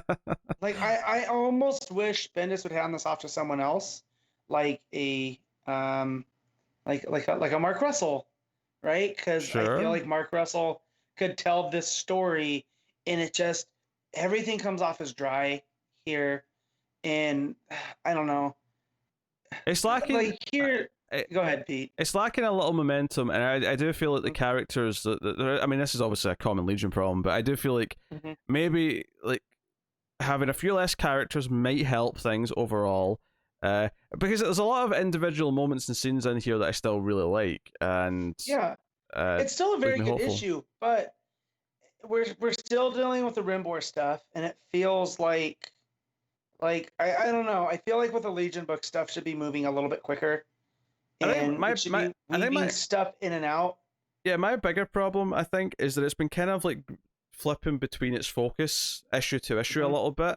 So it kind of feels like if it had just focused on like the Trident stuff, but then we had the Force showing up and they all having to like fight the Brand's police force essentially. And we had, there's been a lot of bouncing around in terms of what the focus is, and I feel like if it had just stuck to like a couple of like say 2 or 3 characters for an arc, and then kind of like shifted to other characters rather than the way it's dancing around a core bunch of them right now. Anyway, so basically they go to this meeting that Brand's got, a big Senate meeting kind of thing. Well, they bust down the doors to United Planets meeting, and. Basically, Cosmic Boy is, as they put it later, kind of whining about their influence and what they've been up to, and how they're handling the what's the planet called? Which one, about Rimbor? Yeah, Rimbor. Yeah. How dealing with them, how they've kind of ostracized them, despite the fact that they're here to say, hey, maybe we shouldn't do that yet. Maybe we can sort of still tackle this peacefully. But they end up being very impressed with Superboy, because Superboy kind of speaks up and tries to, like, kind of, de-escalate the situation, and Brand's like, let's have lunch. So, yeah, there's a lot of, like, and the cliffhanger definitely ties back into all this, but there's definitely some different scenes here. I haven't gotten the vibe that they were having a leadership crisis in the Legion, right? Like, when this started, I didn't realize that Cosmic Boy was the de facto leader outside of the flashback to when they first came together with Lightning Lad and Saturn Girl, that where Brand was all for them before she turned on them. And I was like, wait, so he's actually the leader, so he's mad now that they're trying to take that away because the United Planet's holding them responsible, and he kind of, his point of view is everyone defers to Brainy anyways. So, like, why does he even need to be a leader? So I'm thinking, oh, well, this is kind of, they're going to end up with Brainiac 5 as the leader. And then they go to hold a vote. Someone nominates John, who, despite the fact he still hasn't finished his training. As he puts it, he doesn't even know what the bathroom is yet. Maybe he shouldn't be in charge. Right. And so I did like that. But then Ultra Boy gets nominated to deal with this and ends up winning the vote to become leader. And it would have just been nice if we would have had, signs of this early on. and I might just be forgetting it, but a lot of this book seemingly comes out of left field. Yeah, like same with the stuff with Brand, where I feel like her characterization shifts from book to book. Yeah, from issue to issue. The bulk of this issue is about the leadership crisis, but there's other scenes sort of sprinkled throughout, like Lightning Lad buying an apartment for his family in the city. That looks just like their one that they came from on Winath. And then his mom's like, this is the same. And then you come find out it's just a program, right? Yeah, they can basically, holodeck it to whatever they want. And he's like, oh, I thought you'd like it to look the same. He's like, no, but that was just the best we could afford. Can you make it better? And it turns into this lavish apartment. And she's like, yeah, this is way better. And it was a seamless trip at go. But yeah, most of it is dealing with this vote and the leadership crisis and lots of speech bubbles. And I like Bendis comic books, but I think Legion's almost like bringing out the worst in him in this sense, and Young Justice too, actually, because there's so many characters. So he's obsessed with having like lots of characters commenting constantly about what's going on in a scene. Mm-hmm. I will say, before we started recording, we were gearing up. He was like, I've got 2 books left. So one of them's Legion, so it might take a little while. And then he screenshotted a page and showed it, and it was like maybe even longer than I thought. And I was like, oh boy, that's a lot of bubbles. Yeah, a lot of bubbles. But yeah, so it is what it is. The cliffhangers, basically, the Rimbar forces show up, including what's his face's father, and they're like, we're here to what? All members of the United Planets, this Legion of Superheroes, are under arrest according to the laws of our planetary. Surrender or failure to do so will bring about nothing but your finality. So, yeah, I'm having a hard time getting super invested in what the overall plot is. Yep. And so the next issue is the trial of the Legion, and it's where the next 2 are going to have all those artists doing 1 page, and I just... 1 page per character thing, right? Yeah, and I don't feel like that's going to help the issues I'm having with this book right now. I'm still going to pick them up because I want those issues, but I'm almost ready to say, hey, I might just want to read this in trade, because the whiplash of month to month right now, it's like, to me, Bendis is kind of all over the place. There's not that conciseness there is with Superman or even Action. Reading it in trade might help, admittedly. I think maybe the problem here, at least from a monthly perspective, is that I feel like it's still kind of, I don't know, it's kind of expected us to just sort of have an understanding of what a lot of this is from the get-go. Right. And even Matt, who's a Legion fan, isn't necessarily been able to take it all in and just that easily. So sounds very dense. Yeah. It is dense, but again, it feels dense. Like, my big problem is, I understand what Bendis is trying to do with the president about, she has complex feelings about the Legion, but it feels like we're dealing with 2 different characters from issue to issue, whereas she wants to have them, basically revoke their status as a protector force. Yet here, when they bust through the door, all because John smooths it over, she's fine with it. Like, that doesn't seem to fit with everything else that we've got to this point, But yeah, and just that page at the beginning, outside of a stylistic choice, I expected Wildfire to have a bigger role, considering he's kicking off the issue, right? Or any role. And he's relegated to the background. Like, you see him in the background a couple times, but I don't think he has maybe 1 or 2 speech bubbles. Out of that, so I don't know. It's just kind of a mixed bag. That's part of the problem, is that you give this first page introducing this character, and then it turns out that they didn't really need to do that this issue, that it's not that relevant, and therefore all you're doing is giving me something else to kind of like try and remember that ultimately is just filling my brain with stuff that isn't even relevant for now. Just a question. If you recall, back when Bendis was announced to be coming to DC, one of my biggest complaints with Bendis in general is team books, is that I feel like a lot of his characters all sound the same. Mm-hmm. Now, this is slightly different to Young Justice as well, in that, okay, Young Justice, you already know most of those characters. And this is especially Pete, who is a relative newcomer to, 90% of the characters in this book, if not more. Mm-hmm. Mm-hmm.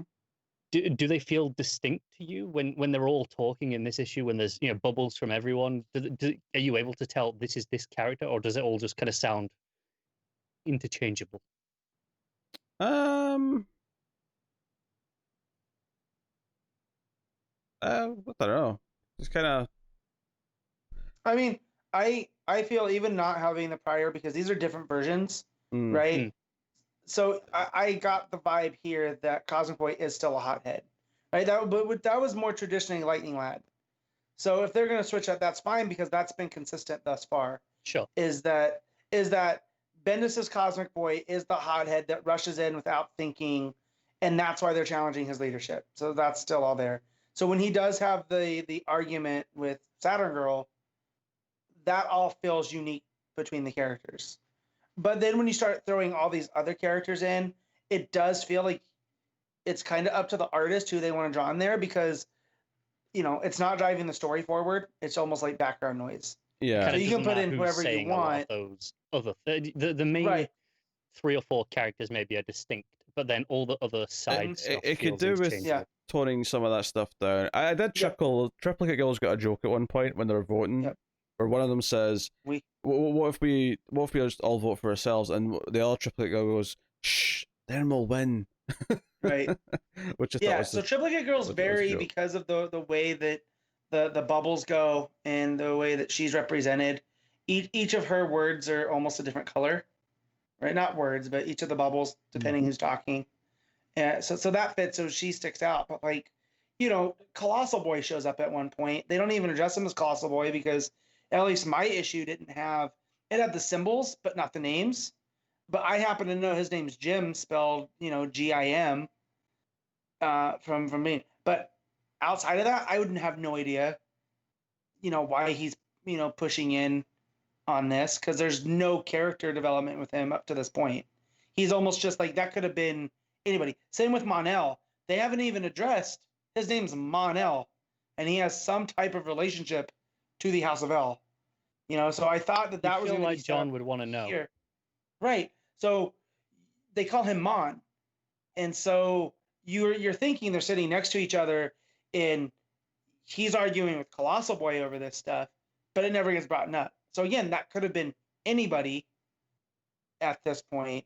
So again, it feels like a mixed bag where it's not a bad issue. Like, I wouldn't say this is, a mess, or I had a hard time following. It's just stylistically, I just feel like there's a lot going on, and that doesn't help anybody. It's a bit too much noise. It's one of these things where, because we're in this futuristic setting with this futuristic version of the world where, and we have all these characters, it's you can get away with this a little bit better in like a present day setting, or maybe like a period setting that we're more familiar with, because there's a lot of rules that we just understand, or there's a lot of job roles that we understand. When you're reading something that's set in present day, it's very easy to remember characters who we might not even remember the names of, because let's say there's a firefighter, and there's like another person who's a police officer, and then there's someone else that is this, or someone else who is that. And it's very easy in your brain to have just like an understanding of who everyone is and how they fit into the roles that they're part of in the world. When you're reading a book like this, you're presented with 50 characters who are all in colourful costumes. I don't necessarily know what roles they all play. What's interesting here is, again, without reading this book, what I kind of want to compare what you're talking about there is Far Sector, in that there's a lot of rules that we need to learn about this place and the races, and you kind of pick up as you go, but there's only really one main character to focus on early on, especially, which makes it a lot easier to follow, right? Right, because we're in Joe's shoes in that book. We should be in John's shoes here, but John's only a background character through most of it, right? So we're getting stuff through the Legion's eyes from different perspectives. It needs that central focus. I think that's a good suggestion. Which I kind of thought that's what John being there was like. We're going to be the outsider along with him, experience. I don't even think it needs to be John per se. Like, I mean, if they wanted to make it Saturn Girl, but it has to, but whoever they pick, whoever Bendis would pick, right, it has to be them that he sticks with and says, no, this is our eyes and ears, at least for the first arc. This is who we're going to focus everything through, to give everything else context around, and that kind of thing. So yeah. Even if they had done that with like Lightning Lad, it would have made, any of these characters. You're right. Could have been any of the main ones, anyone Right. that you want to say this is okay. This is who we're going to focus everything through for this first arc. But instead, it's jumping around like like a present day Justice League book or something where we're just expected to know all these characters and everything that's going on. So that said, if this was a Justice League book, I still have some problems with the way it's jumping around its plot. It would still feel a little bit clunky in that sense. So I don't know. It's kind of like, it's definitely a book that I'm not as pumped to read every month. Like, there's those books. Like when I looked at the books I had for this week, I was like, oh my god, Suicide Squad and the first Tamaki Wonder Woman. Like, okay, those two are first, definitely. And I'm like, oh man, yeah, Plunge and Batman Superman are always good. Legion was at the bottom of the list. It was like, okay, yeah, Legion 2. Yeah, see, I saved Plunge for last because I know, I'm gonna enjoy it. Right, that's one of my. But this was the last superhero book that I read this week, just because I knew. Not that I was dreading it, but I was like, it's gonna take forever.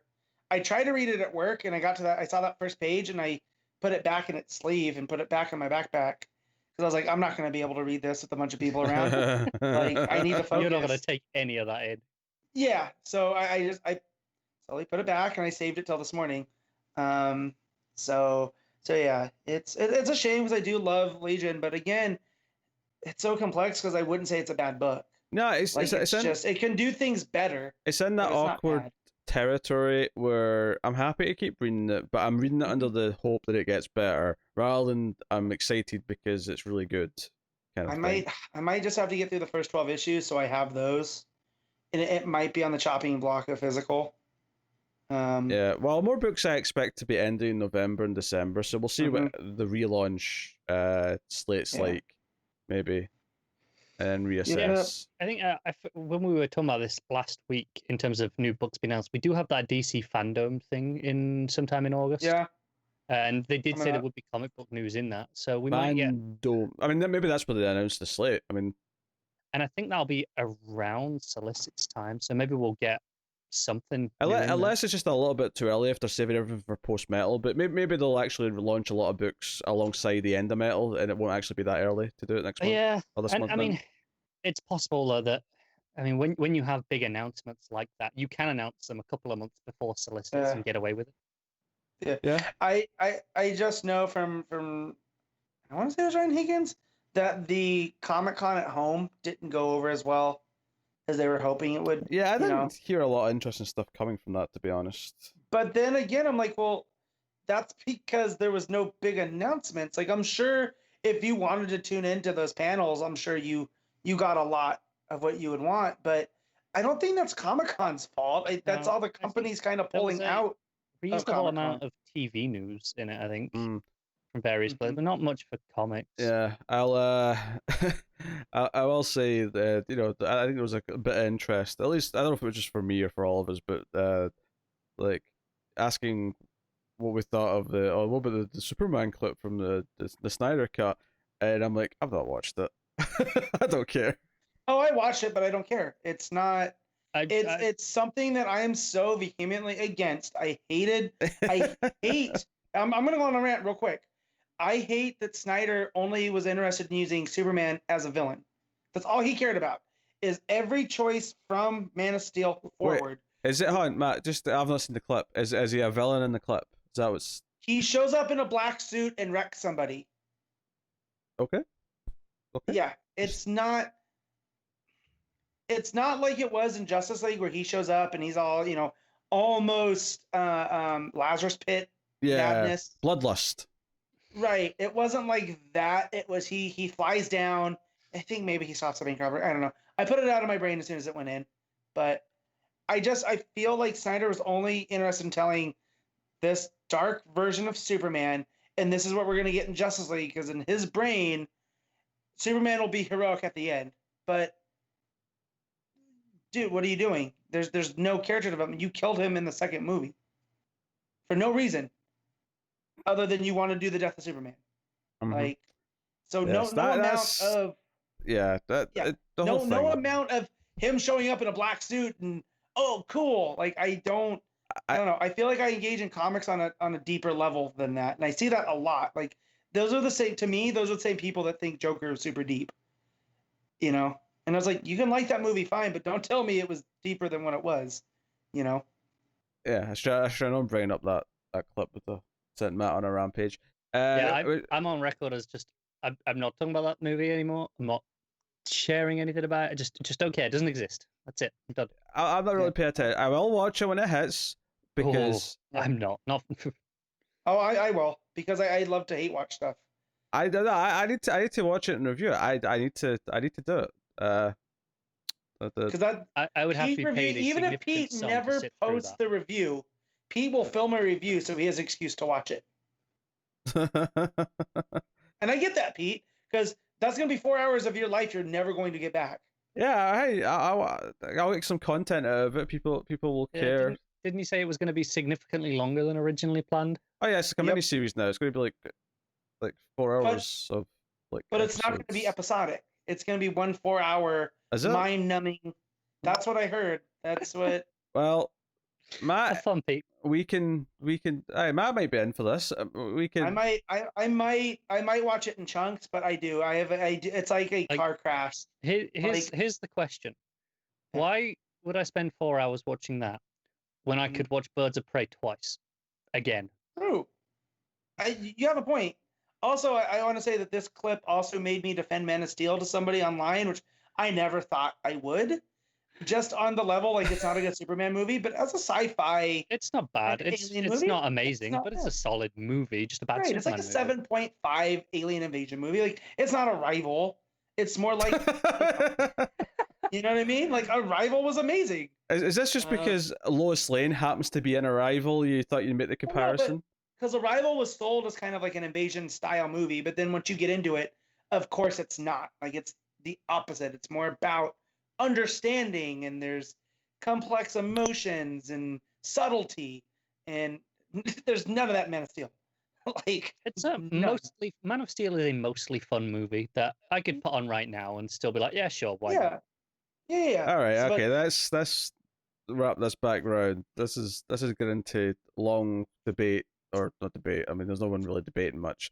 But anyway, Legion of Superheroes issue 7, I think we're on. Matt, what are you giving it? What did I have my memory for? I'll give it an. I really like the art. I'll give it an 8. Like I know I bagged on it a lot, but it's still a decent issue. I love the cut-up version of this on YouTube. It's just the Legion of Superheroes review. It's going to have this long tangent about the stupid movies, and then the ratings, like here 5 minutes after all this crap. Also, all of those complaints, and Matt gave this a higher score than Batman Superman. And that was just not an 8 because of some foreheads. A lot of foreheads. There are 8 heads, Connor. Bizarre. I told you I don't like rating things. So wait, hold on. If that is an 8 head, then what's an 8 skin? Don't go there. You don't want to know. You don't want to know. Since we could just double the number and apply it to things, I'm just. You don't want to know. Before anyone corrects me, I'm aware that the 4 in forehead and foreskin is not the number 4. I'm well aware of this. I'm playing with the language a little bit for the humor. Let's move on with our lives. Yeah, I'm not giving this an 8. A joke is always better when you have to explain it. Always. Yeah, but there's pedantic people on YouTube that'll get all la la la la la la la la. Well, actually, There'll be Joe comic book guy from The Simpsons. They'll ironically be comic book guy in the comments of a comic book podcast, but only not about comic books. Anyway, I will give it 6.5. Well, I'm landing on it. Yeah. If you got through that last 5 minutes or so to get to the ratings, then congratulations. Yeah. Next up, Plunge issue 5. Joe Hill writing with Stuart Immonen on the art. This is the penultimate issue and kind of sets the stage for the finale, which is cool. This issue moved a little bit quicker than I was expecting it to with some of the stuff that happened, but it's not a bad thing. They basically find out a bunch of stuff. The company guy, Lacombe, finally sort of does his big dick move, as it were. Yeah, he has this Paul Reiser moment. Yep, where he locks them all in and basically surrenders to the alien parasites, and ultimately, the book ends with like, okay, you're going to open that hatch in that submarine so we can get to our thing and finally leave. Although we find out in this issue that there's an egg in there and it's going to hatch, and I'm like, okay, they keep saying they're going to leave, but does this monster thing that's going to hatch from inside the submarine, is that going to like destroy the planet first and their way out? Is my guess. That's how I took it. Like they're like, so it's revealed because they get back to the ship, and the captain is prepared to torture one of the members of the Derlith, the zombie guys, and the worms are like, yeah, we're immune to all kinds of torture. We're not going to tell you what you need. And the one brother that was given the headset is like, well, I have a psychic headset, so I can go and look into you. And the worm warns that he won't survive that, and he kind of has this never tell me the odds moment. So he goes into their hive mind, if you will, to their memories, and we see that they're not just worms, they're reproductive cells, and that they're basically the sperm trying to get to the egg, and once they do, that's kind of it. Yeah, something else worth mentioning here. Well, two things. One is that he actually dies from this, seemingly. He doesn't wake back up. And they actually do a really good job of making you care about him a little bit, because just before he's doing this, the diver, the woman, comes over and, like, if you die doing this, I'll kill you, you hear me? And he says something like, oh, well, there's a theory that if there's at least one beautiful woman at your funeral crying, then you've lived a decent life. A good life. And she kisses him on the cheek and says that theory sucks. But it's just it's a nice little exchange. It's kind of sweet. That just gives it enough where you're like, okay, I'm kind of rooting for him not to die now. And then he does, and it's kind of really sad. Yeah. Now, was her and the native guy, were they an item before? No, I don't think so. Because there's a bit of stuff in there between them, between her and him, right before he has his moment. I never got the impression. I didn't either. So that's one problem I have with this, but it doesn't impact the rest of the story, But basically, the captain takes apart that worm body, and they take in the worms out, and the Paul Reiser guy locks them in, right, and then infects one of the other members of the crew. Because he's been told there's a guy that's coming down who might be able to get them out. Right. And they're yelling at him, no, don't trust this dude. And the Reiser guy, who has one of the worms one of the parasites in a jar, smashes it on this guy's head, which infects him. So then he's a drone for the rest of the issue. Yep, and then he lets the crew of the Derlith in, who lets them out. But you see that they've put the brother on the table, and that zombie body is gone. Like they've disassembled it. And then it takes them to this, sacrificial site where the natives who had kind of worshipped these creatures, it offered them up as sacrifices, and they tie them all up to these totem pole looking devices and tell the diver, you're going to go down there and you only have until the tide rises. So don't mess this up. And everyone's going to die if you don't come back in time. Right. And then, but they're all like, we ain't getting out of this anyways. Hypothermia's going to kill us before the water does, So before we get to the ending, though, I do want to mention that the Reiser character, Lacombe, he wants the thing, the object. Ingot. Yeah, the ingot, because he saw it through the X-ray and he said it was like seeing the face of God. And he's basically like, I don't even care if they kill me, but this is all done. As long as I get to hold it for a while before I die, he's more than happy with that outcome. And one of my favorite panels in the book is actually when you turn the page and they're on their way to this place where all the totem poles are. And there's a wide panel at the top of just his face as he's sort of looking down at the thing, and he looks so sinister. I just think it's a really really good piece of art. No, it is. It's very creepy. But speaking of good art, after the diver he's like, hey, I'll be back in a sec, boys, just kind of like really nonchalant. The art as she's like swimming down to this submarine, there's a whale that's coming for her, and then the giant Yeah, the giant parasite that we saw in the water last issue actually comes and like tangles it up to like sort of like protect her because she's going to do something for them. So she's under their protection for now. Yeah, so I didn't get that the orca was going after her, unless it was like the natural world trying to stop her from doing this, which that would have been cool. But don't forget that orcas are the top of the food chain. These are whales that eat great white sharks, right? For fun. They kill great white sharks for fun. Eat their liver and then leave them floating, right? So the fact that this gigantic worm took one of them out is like, well, what is going to brew in that womb when they get in there? Yeah, because you'd almost expect this thing is the sort of thing that might be born, but we already have this thing. So what's what's in there? It also plays with a lot of, the more I learn about Stephen King stuff, because I had stayed away because as a kid I would get afraid of that stuff. But talking with Tim about Stephen King and how much he's kind of been influenced by H.P. Lovecraft and the old gods, and that Pennywise is kind of one of the old ones. I get the same vibe of these creatures, that whatever is going to be born is something akin to like Pennywise or even the creature from the Dollhouse family, something along those lines, like this celestial terror. And that's not good.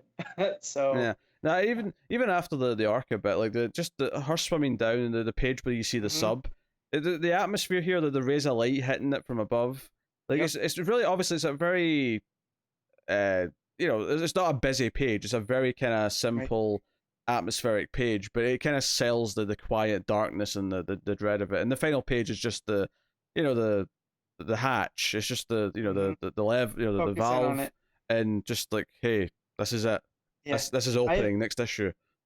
I haven't been into a hatch this much since probably 2002. Is that when did Lost debut? 2004. Early? Okay, then 2004. I haven't been this into it since that. So it's pretty wild. Now this issue was really good. I had a lot of fun reading it. I definitely feel something's up the sleeve though with the brother dying, because it seemed like it was the end, but maybe not, right? Because it wasn't a traditional death. No, like I wouldn't be surprised if he somehow woke back up. If like maybe when if they like disrupt their hive mind or something, that will give him the opportunity to escape. But yeah, for now he seems dead. Because he brought up that this was, it's like free diving, right? It seems scary from the top, like you're gonna die, but the more you do it and the more comfortable you get, the better you get at it, the further you can go.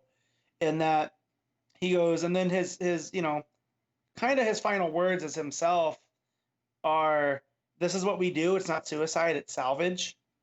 And I was like, oh man, really, really drove that point home. Yeah, and obviously it pisses off Captain Carpenter, who ends up just basically ripping apart the other host that's in there. They are actually as well, because they do treat his like sort of dive into the hive mind as kind of a deep sea dive. The art is very interesting. It's different enough from the actual dive at the end. It doesn't look the exact same, but it definitely has kind of a dive quality to it, which I thought was a really smart choice. So Plunge has been really solid. I've dug the story progression. I think it's going to read fantastically in trade. It'll make a hell of a movie if like Netflix or someone wants to fund it. Get on it. I want to watch this. Yeah, certainly won't complain. What are you giving Plunge issue 5, Matt? I'm giving this one a 9.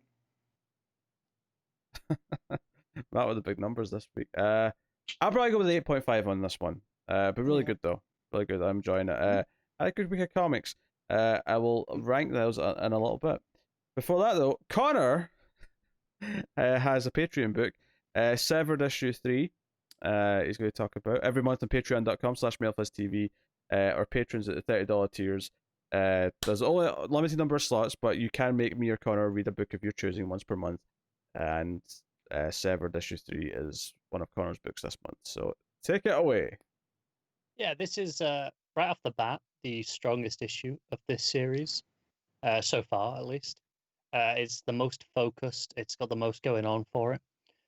So we open with Jack and Sam. They're kind of sticking together, trying to travel to meet Jack's dad, who's in Mississippi, that they know now from the end of the last issue. And they're like, well, how are we going to pay for it?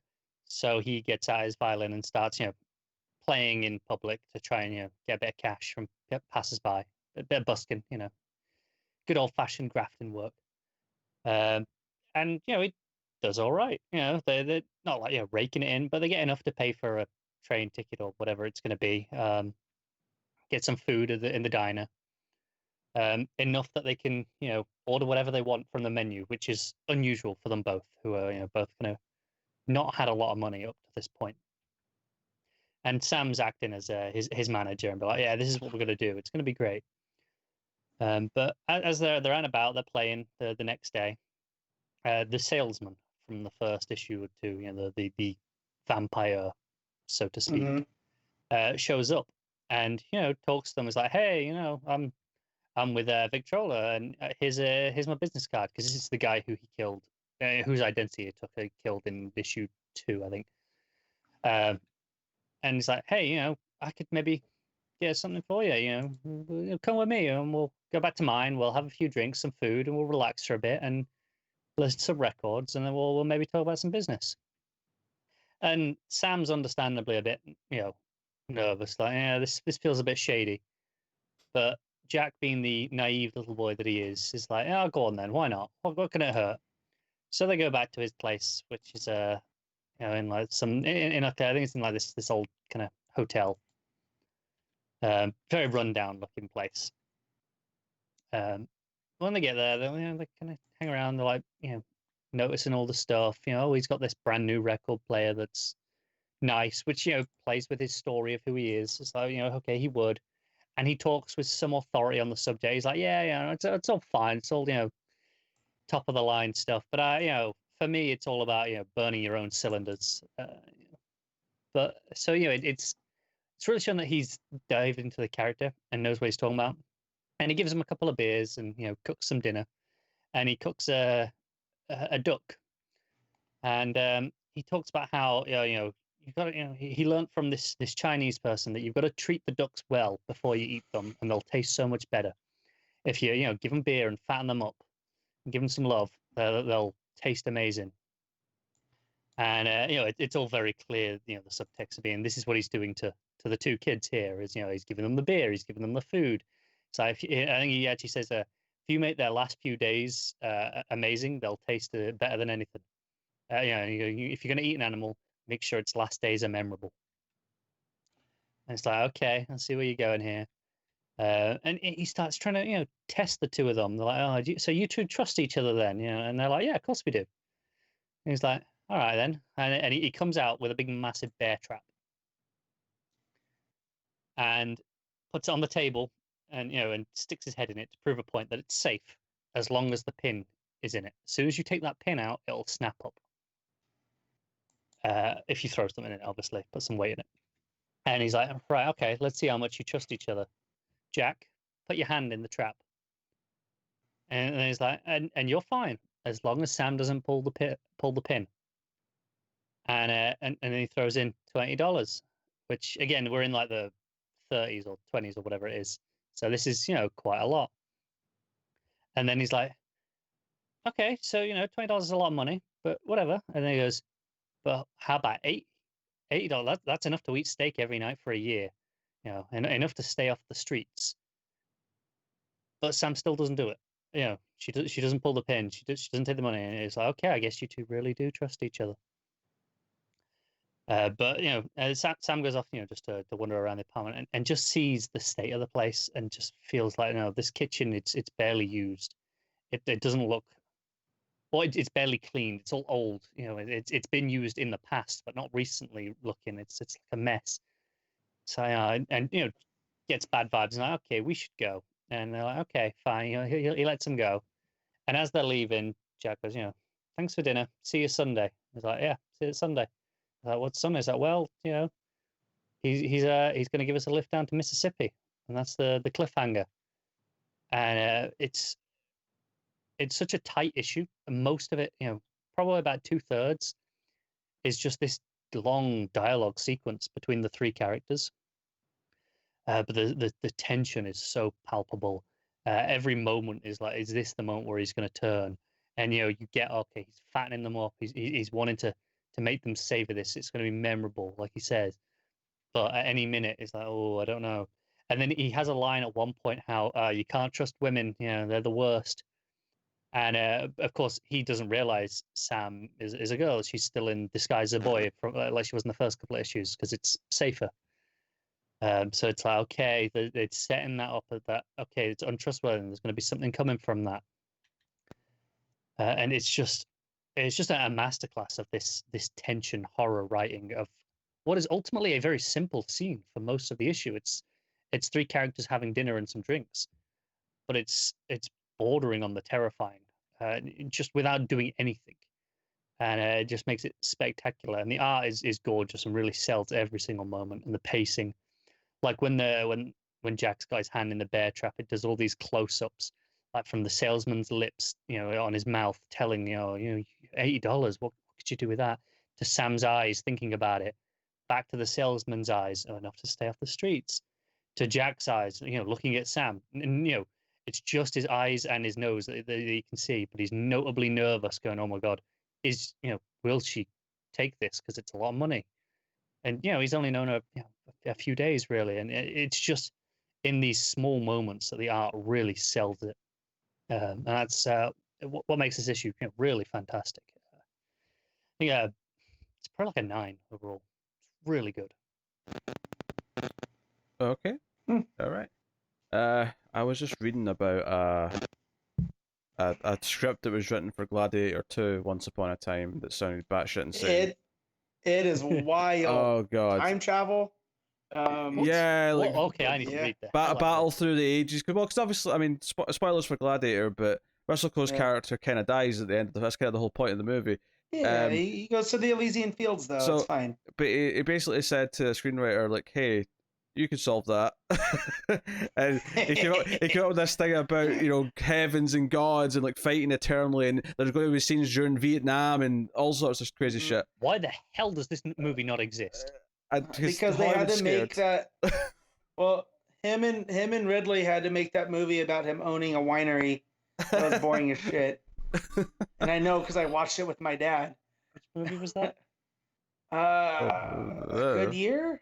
I mean. Oh yeah, that's just bad.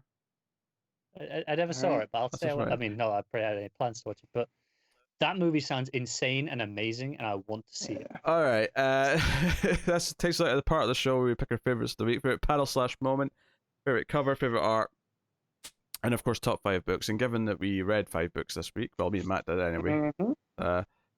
It'll just be ranking the 5 books. Really simple. So starting off with best moment/panel, Matt, what you got? Oof, there's a lot to go off of here, because the layouts in Wonder Woman are pretty great. There's some good stuff in Plunge. Suicide Squad had some fun stuff. Batman Superman had a cool Ultra Humanite page. But I think I'm gonna go with Suicide Squad when let's see, what do I want to do from there? I'll do it when Aerie and Wink show up and tell Liveshot that her dad has friends. That was pretty good. All right, Connor. Well, there are a lot of great moments in Suicide Squad. I can't disagree. I'm actually going to pick one from Wonder Woman. I'm actually going to go with the panel of it's when Diana picks up the bunny and starts talking to it. It's called the Amazons moving the stuff in the background, and it's just such a low key moment that told me that's what this book is going to be. And it was the defining moment of just what it's going to be for now, and I appreciate that. Yeah, I'm going to go with Wonder Woman as well. I'm going to go with the 2-page layout of the chasing after the car and the jumping. That was like, I got to that page and I'm like, all right, okay, like I'm into this run. But this immediately, I can see what it's doing. So just beautiful stuff. So best cover of the week. I was looking through these as Connor was talking about Severed. I did it while you were talking about Plunge. Yeah. There's actually quite a lot of good options. The main Legion cover is actually pretty nice, despite our critiques on the book itself. That said, though, those Suicide Squad variants, because the main cover for Suicide Squad is very good, but the Suicide Squad variant is continued in the line of who's been doing those? Jeremy Roberts. It is Jeremy Roberts. They're very Matina-esque. Very Matina-esque, painted. I kind of love how Asita looks on that cover. This one looks like it should be a Blade Runner poster. Yeah, I'm kind of digging that. So that's really cool. Wonder Woman's cover's pretty solid, but I do think I have to go with the Suicide Squad variant. I think that's ultimate, even though the Plunge ones are also very, very good. Atmospheric. And the Legion variant's very good. I mean, actually, the Legion main cover's great. The Legion variant's also very pretty. So I was what I'm saying is, despite the fact that I only read 5 books this week, I was like 6 or 7 covers to actually pick from for best cover. Yeah. So, Matt, what's yours? So I'm gonna go with the Suicide Squad main cover just because I like all the blues that's on there. It's because there's so much other good stuff, but that one's pretty simple. So yeah. All right, Connor. Yeah, a lot of stuff to choose from. The only one I'd give an extra shout out to that hasn't been mentioned so far is the Batman Superman variant. I think that's really quite nice as well. Sure. Just because there's a lot of choice. But I think ultimately I am going to settle on the Suicide Squad variant as well. All right. Best art of the week, Connor. Suicide Squad, hands down. All right, Matt. Oh, this one's another tough one because you have Immonen on Plunge, you have Suicide Squad, you had Byrne on Legion was pretty good, and then Janin on Wonder Woman. But I'm gonna with Plunge. I gotta Plunge in there. Yeah, I was chuckling at the start of that because Tim messaged me like a couple minutes ago, saying, "Did you see this DM to the Streams After Midnight Twitter account?" And someone sort of saying, "Oh, our movie's now on Tubi if you want to watch this thing." And he's like, "I don't know if you saw it." I was like, "Yeah, I saw it. It's obviously a copy and pasty thing that they're just sending out to everyone for advertising sake." And he said he responded just point blank with great business strategy, and it made me chuckle. So, my favorite art of the week is. Oh, this is tough, actually. Yeah, because you it's got a good week for art. Wonder Woman, Suicide Squad, and Plunge are all. I mean, even Legion's pretty. I mean, I had complaints about the book, but the art's not one of them. Yeah. Oh. I'm going to go with Wonder Woman for the layouts and the color palettes, specifically because I like the coloring for most of the book, but then you had the blacks and the reds for the prison stuff. So I overall say that, if only because even though it's a different artist technically, because it's fill-in, Suicide Squad was kind of more of the same, and even though it was really, I mean, that's not a bad thing. No, I agree. Yeah. As someone who picked the squad, I picked it because it matched the style and the flow, and I think the sequential storytelling in the fight scenes was pretty spectacular. Yeah. It was that. Honestly, a lot of good options this week. All right, top 5 books of the week, Matt. Go. All right, so number 1 is Suicide Squad. Number 2 is Plunge. Number 3 is Wonder Woman. Number 4 is Legion, and number 5 is Batman Superman. Okay, Connor. Suicide Squad, Wonder Woman, Batman, Superman. All right, my number 1 is Suicide Squad. Number 2 is Wonder Woman. Number 3 is Plunge. Number 4 is Batman, Superman. And then a distant 5th place is Legion of Superheroes. So there you go. Nice and easy. Straightforward. All right, so I will now tell you what's coming next week from DC Comics. So what are we going to be talking about? I mean, I'll tell you everything here. So some of these won't be on the show, of course, but worth mentioning because I know some of you will care about some of the books that we're not covering. Next week has Batman 96, Justice League 50. So I expect an oversize this year. It is. It says it in the solicit there. There you go. Strange Adventures issue 4, Young Justice 17, Deceased Dead Planet issue 2, Dark Knights Death Metal Legend of the Dark Knights issue 1, Far Sector 7, Batman The Adventure Continues issue 3, The Dreaming Waking Hours, and then I don't know if this is worth mentioning, but DC Classics The Batman Adventures issue 3 is also there. You know what? There's only 2 books out of everything they're publishing really next week that we're not reading. I'm not counting that DC Classics. I think that's just a reprint. But the Dreaming we're not covering, and the Batman The Adventures Continue as a digital first. Yeah. If you consider the other one, okay, it's Sandman. We're actually reading everything from their main line next week. But notably, Mm-hmm. it's still only 7 books, so it's not, it's it's not insane. Publishing wise, it's actually not a busy week. But in terms of interest wise, Batman, Strange Adventures, Deceased, and a death metal tie-in are all pretty huge in terms of talking points. I'm excited for more Far Sector. Oh sure, yeah. But that's all the stuff that's coming out next week. So feel free to read what you're going to read and join us for the conversation. So now I will do some plugging and also thank our Patreon producers. We're at the start of a new month, which means I have names to add to this list. So thank you to the following Patreon producers for the month of August. Alison M. Fordyce, Tyler Hess, Cindy Palacios, David Shott, Board Now, Zammer Jammer, Al Tribesman, and Christopher Moy. Thank you to all you guys. They are all $20 or above patrons, which makes them producers. But you can, of course, support everything we do here for as little as $1 per month over at patreon.com/MailFuzzTV and get some bonuses for some of the various things that MailFuzzTV has. Not all of it related to comics, of course, but at the $5 tier, you get early access by 1 day to comics from the Multiverse, but also previously in the Multiverse, and occasionally there'll be a vote for previously as well, which you also get access to in that tier.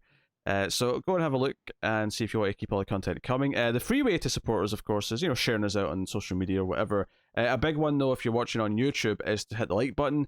As much as I hate doing the like button plead, it's kind of a really smash that like button. It's a really simple way. Every time Pete does this and hesitates, I want to do what Matt just did. Yeah, because that's the cliche thing. That's the cliche. I hate it. Do it. The other thing, smash that like button. The other thing that I've really grown to hate is when the people are saying on YouTube to check links in the description or whatever. They'll do this thing when they go look on down below. Whenever they say down below when they're talking about the description, it's a pet peeve. I hate it. I don't see that one as much, so it doesn't bother me. I think it's the people who say it. They deliver it with this really cheesy voice where they're doing they go full presenter mode, and it irks me. Anyway, my favorite YouTube hosts hate it like you do. Yeah, and they go it's all down there. Yeah, all the YouTubers I like are like, I don't want to do this. But so they kind of do it ironically, smash that like button, but they do it ironically, aware of how terrible it is. The sad part is though, is that getting spread on YouTube through the algorithm is so reliant on likes and honestly also dislikes. Dislikes aren't actually that much of a bad thing, to be honest, on YouTube. Actually count them almost the same. Yeah. So it's engagement. So please do hit the like button and all that. And if you're obviously listening to the podcast, leaving a review and a star rating on iTunes or wherever is also really useful in the same way, just on whatever platform you're on. So do all that stuff. Get us on Twitter at DC Comics Podcast. Look forward to next week's show. Is there anything else I want to say? Previously's back. Episode 14 of Previously just went out publicly earlier today, actually. So check that out. Check out the Comics from the Multiverse YouTube channel. If you want the YouTube version of the Previously books, they're going to be exclusive to the Comics from the Multiverse YouTube channel individually. And they're almost caught up. I mean, episode 12 is currently going out. I think episode 13 starts going out tomorrow at the individual bites. So that'll be up to date, because episode 14 just went out for the audio. So that'll be the point where, much like the individual clips of this podcast, when they go up on that channel, start the day after this goes out publicly. That'll be the same for Previously, starting from episode 15. So go and check out that. But that is us. So thank you once again for watching or listening. Check out some of the TV reviews me and Cardi. We're doing Doom Patrol. That's almost ending its season. Stargirl's near the end of its season, and both have been very good. Yeah, Matt, if you've not watched Stargirl, I think you'll enjoy it. I needed to my God, it's like when Kane used the voice box thing to talk and challenge Stone Cold Steve Austin in 1998. I can't handle this. I should have yelled "suck it" when he was part of DX. Not yet, it wasn't. No, but still, that was the best. What was I gonna say? That threw me. Oh, Stargirl. Yeah, I know. Yeah. Once I can get something that makes it easy to watch it on. So if they want to throw it up on, because the CW app sucks. Oh, so, sure. I'm sure.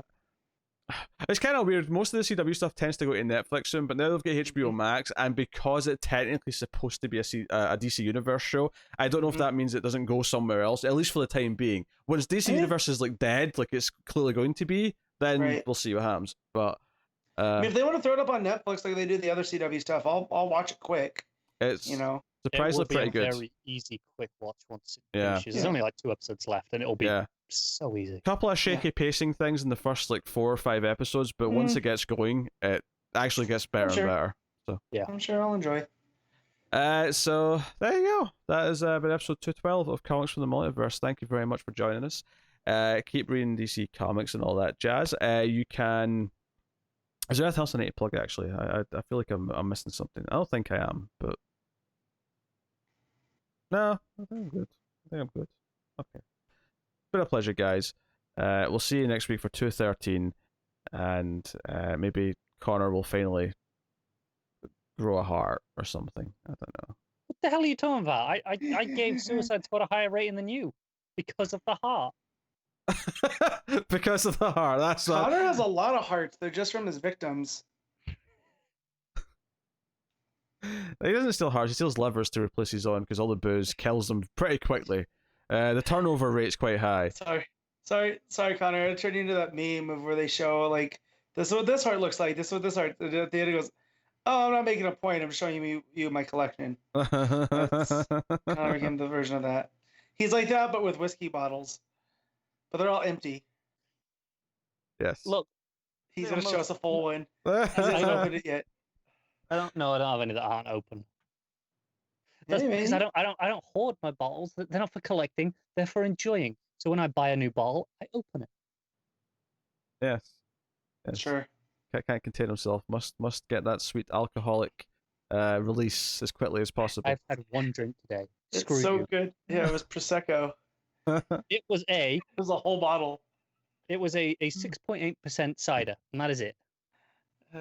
That's a lot. He says it like it's not a lot, but that's a lot. It was 12% alcohol by volume. Why isn't there a cider yet that's called Suicider? That's really strong. Because we haven't made it yet. I feel like there's a pun waiting to be used there. Alright, that is us, guys. Thank you very much once again for watching or listening. We always appreciate it. Keep reading DC Comics. And remember to never get lost in the Speed Force. Deadshot rules ass.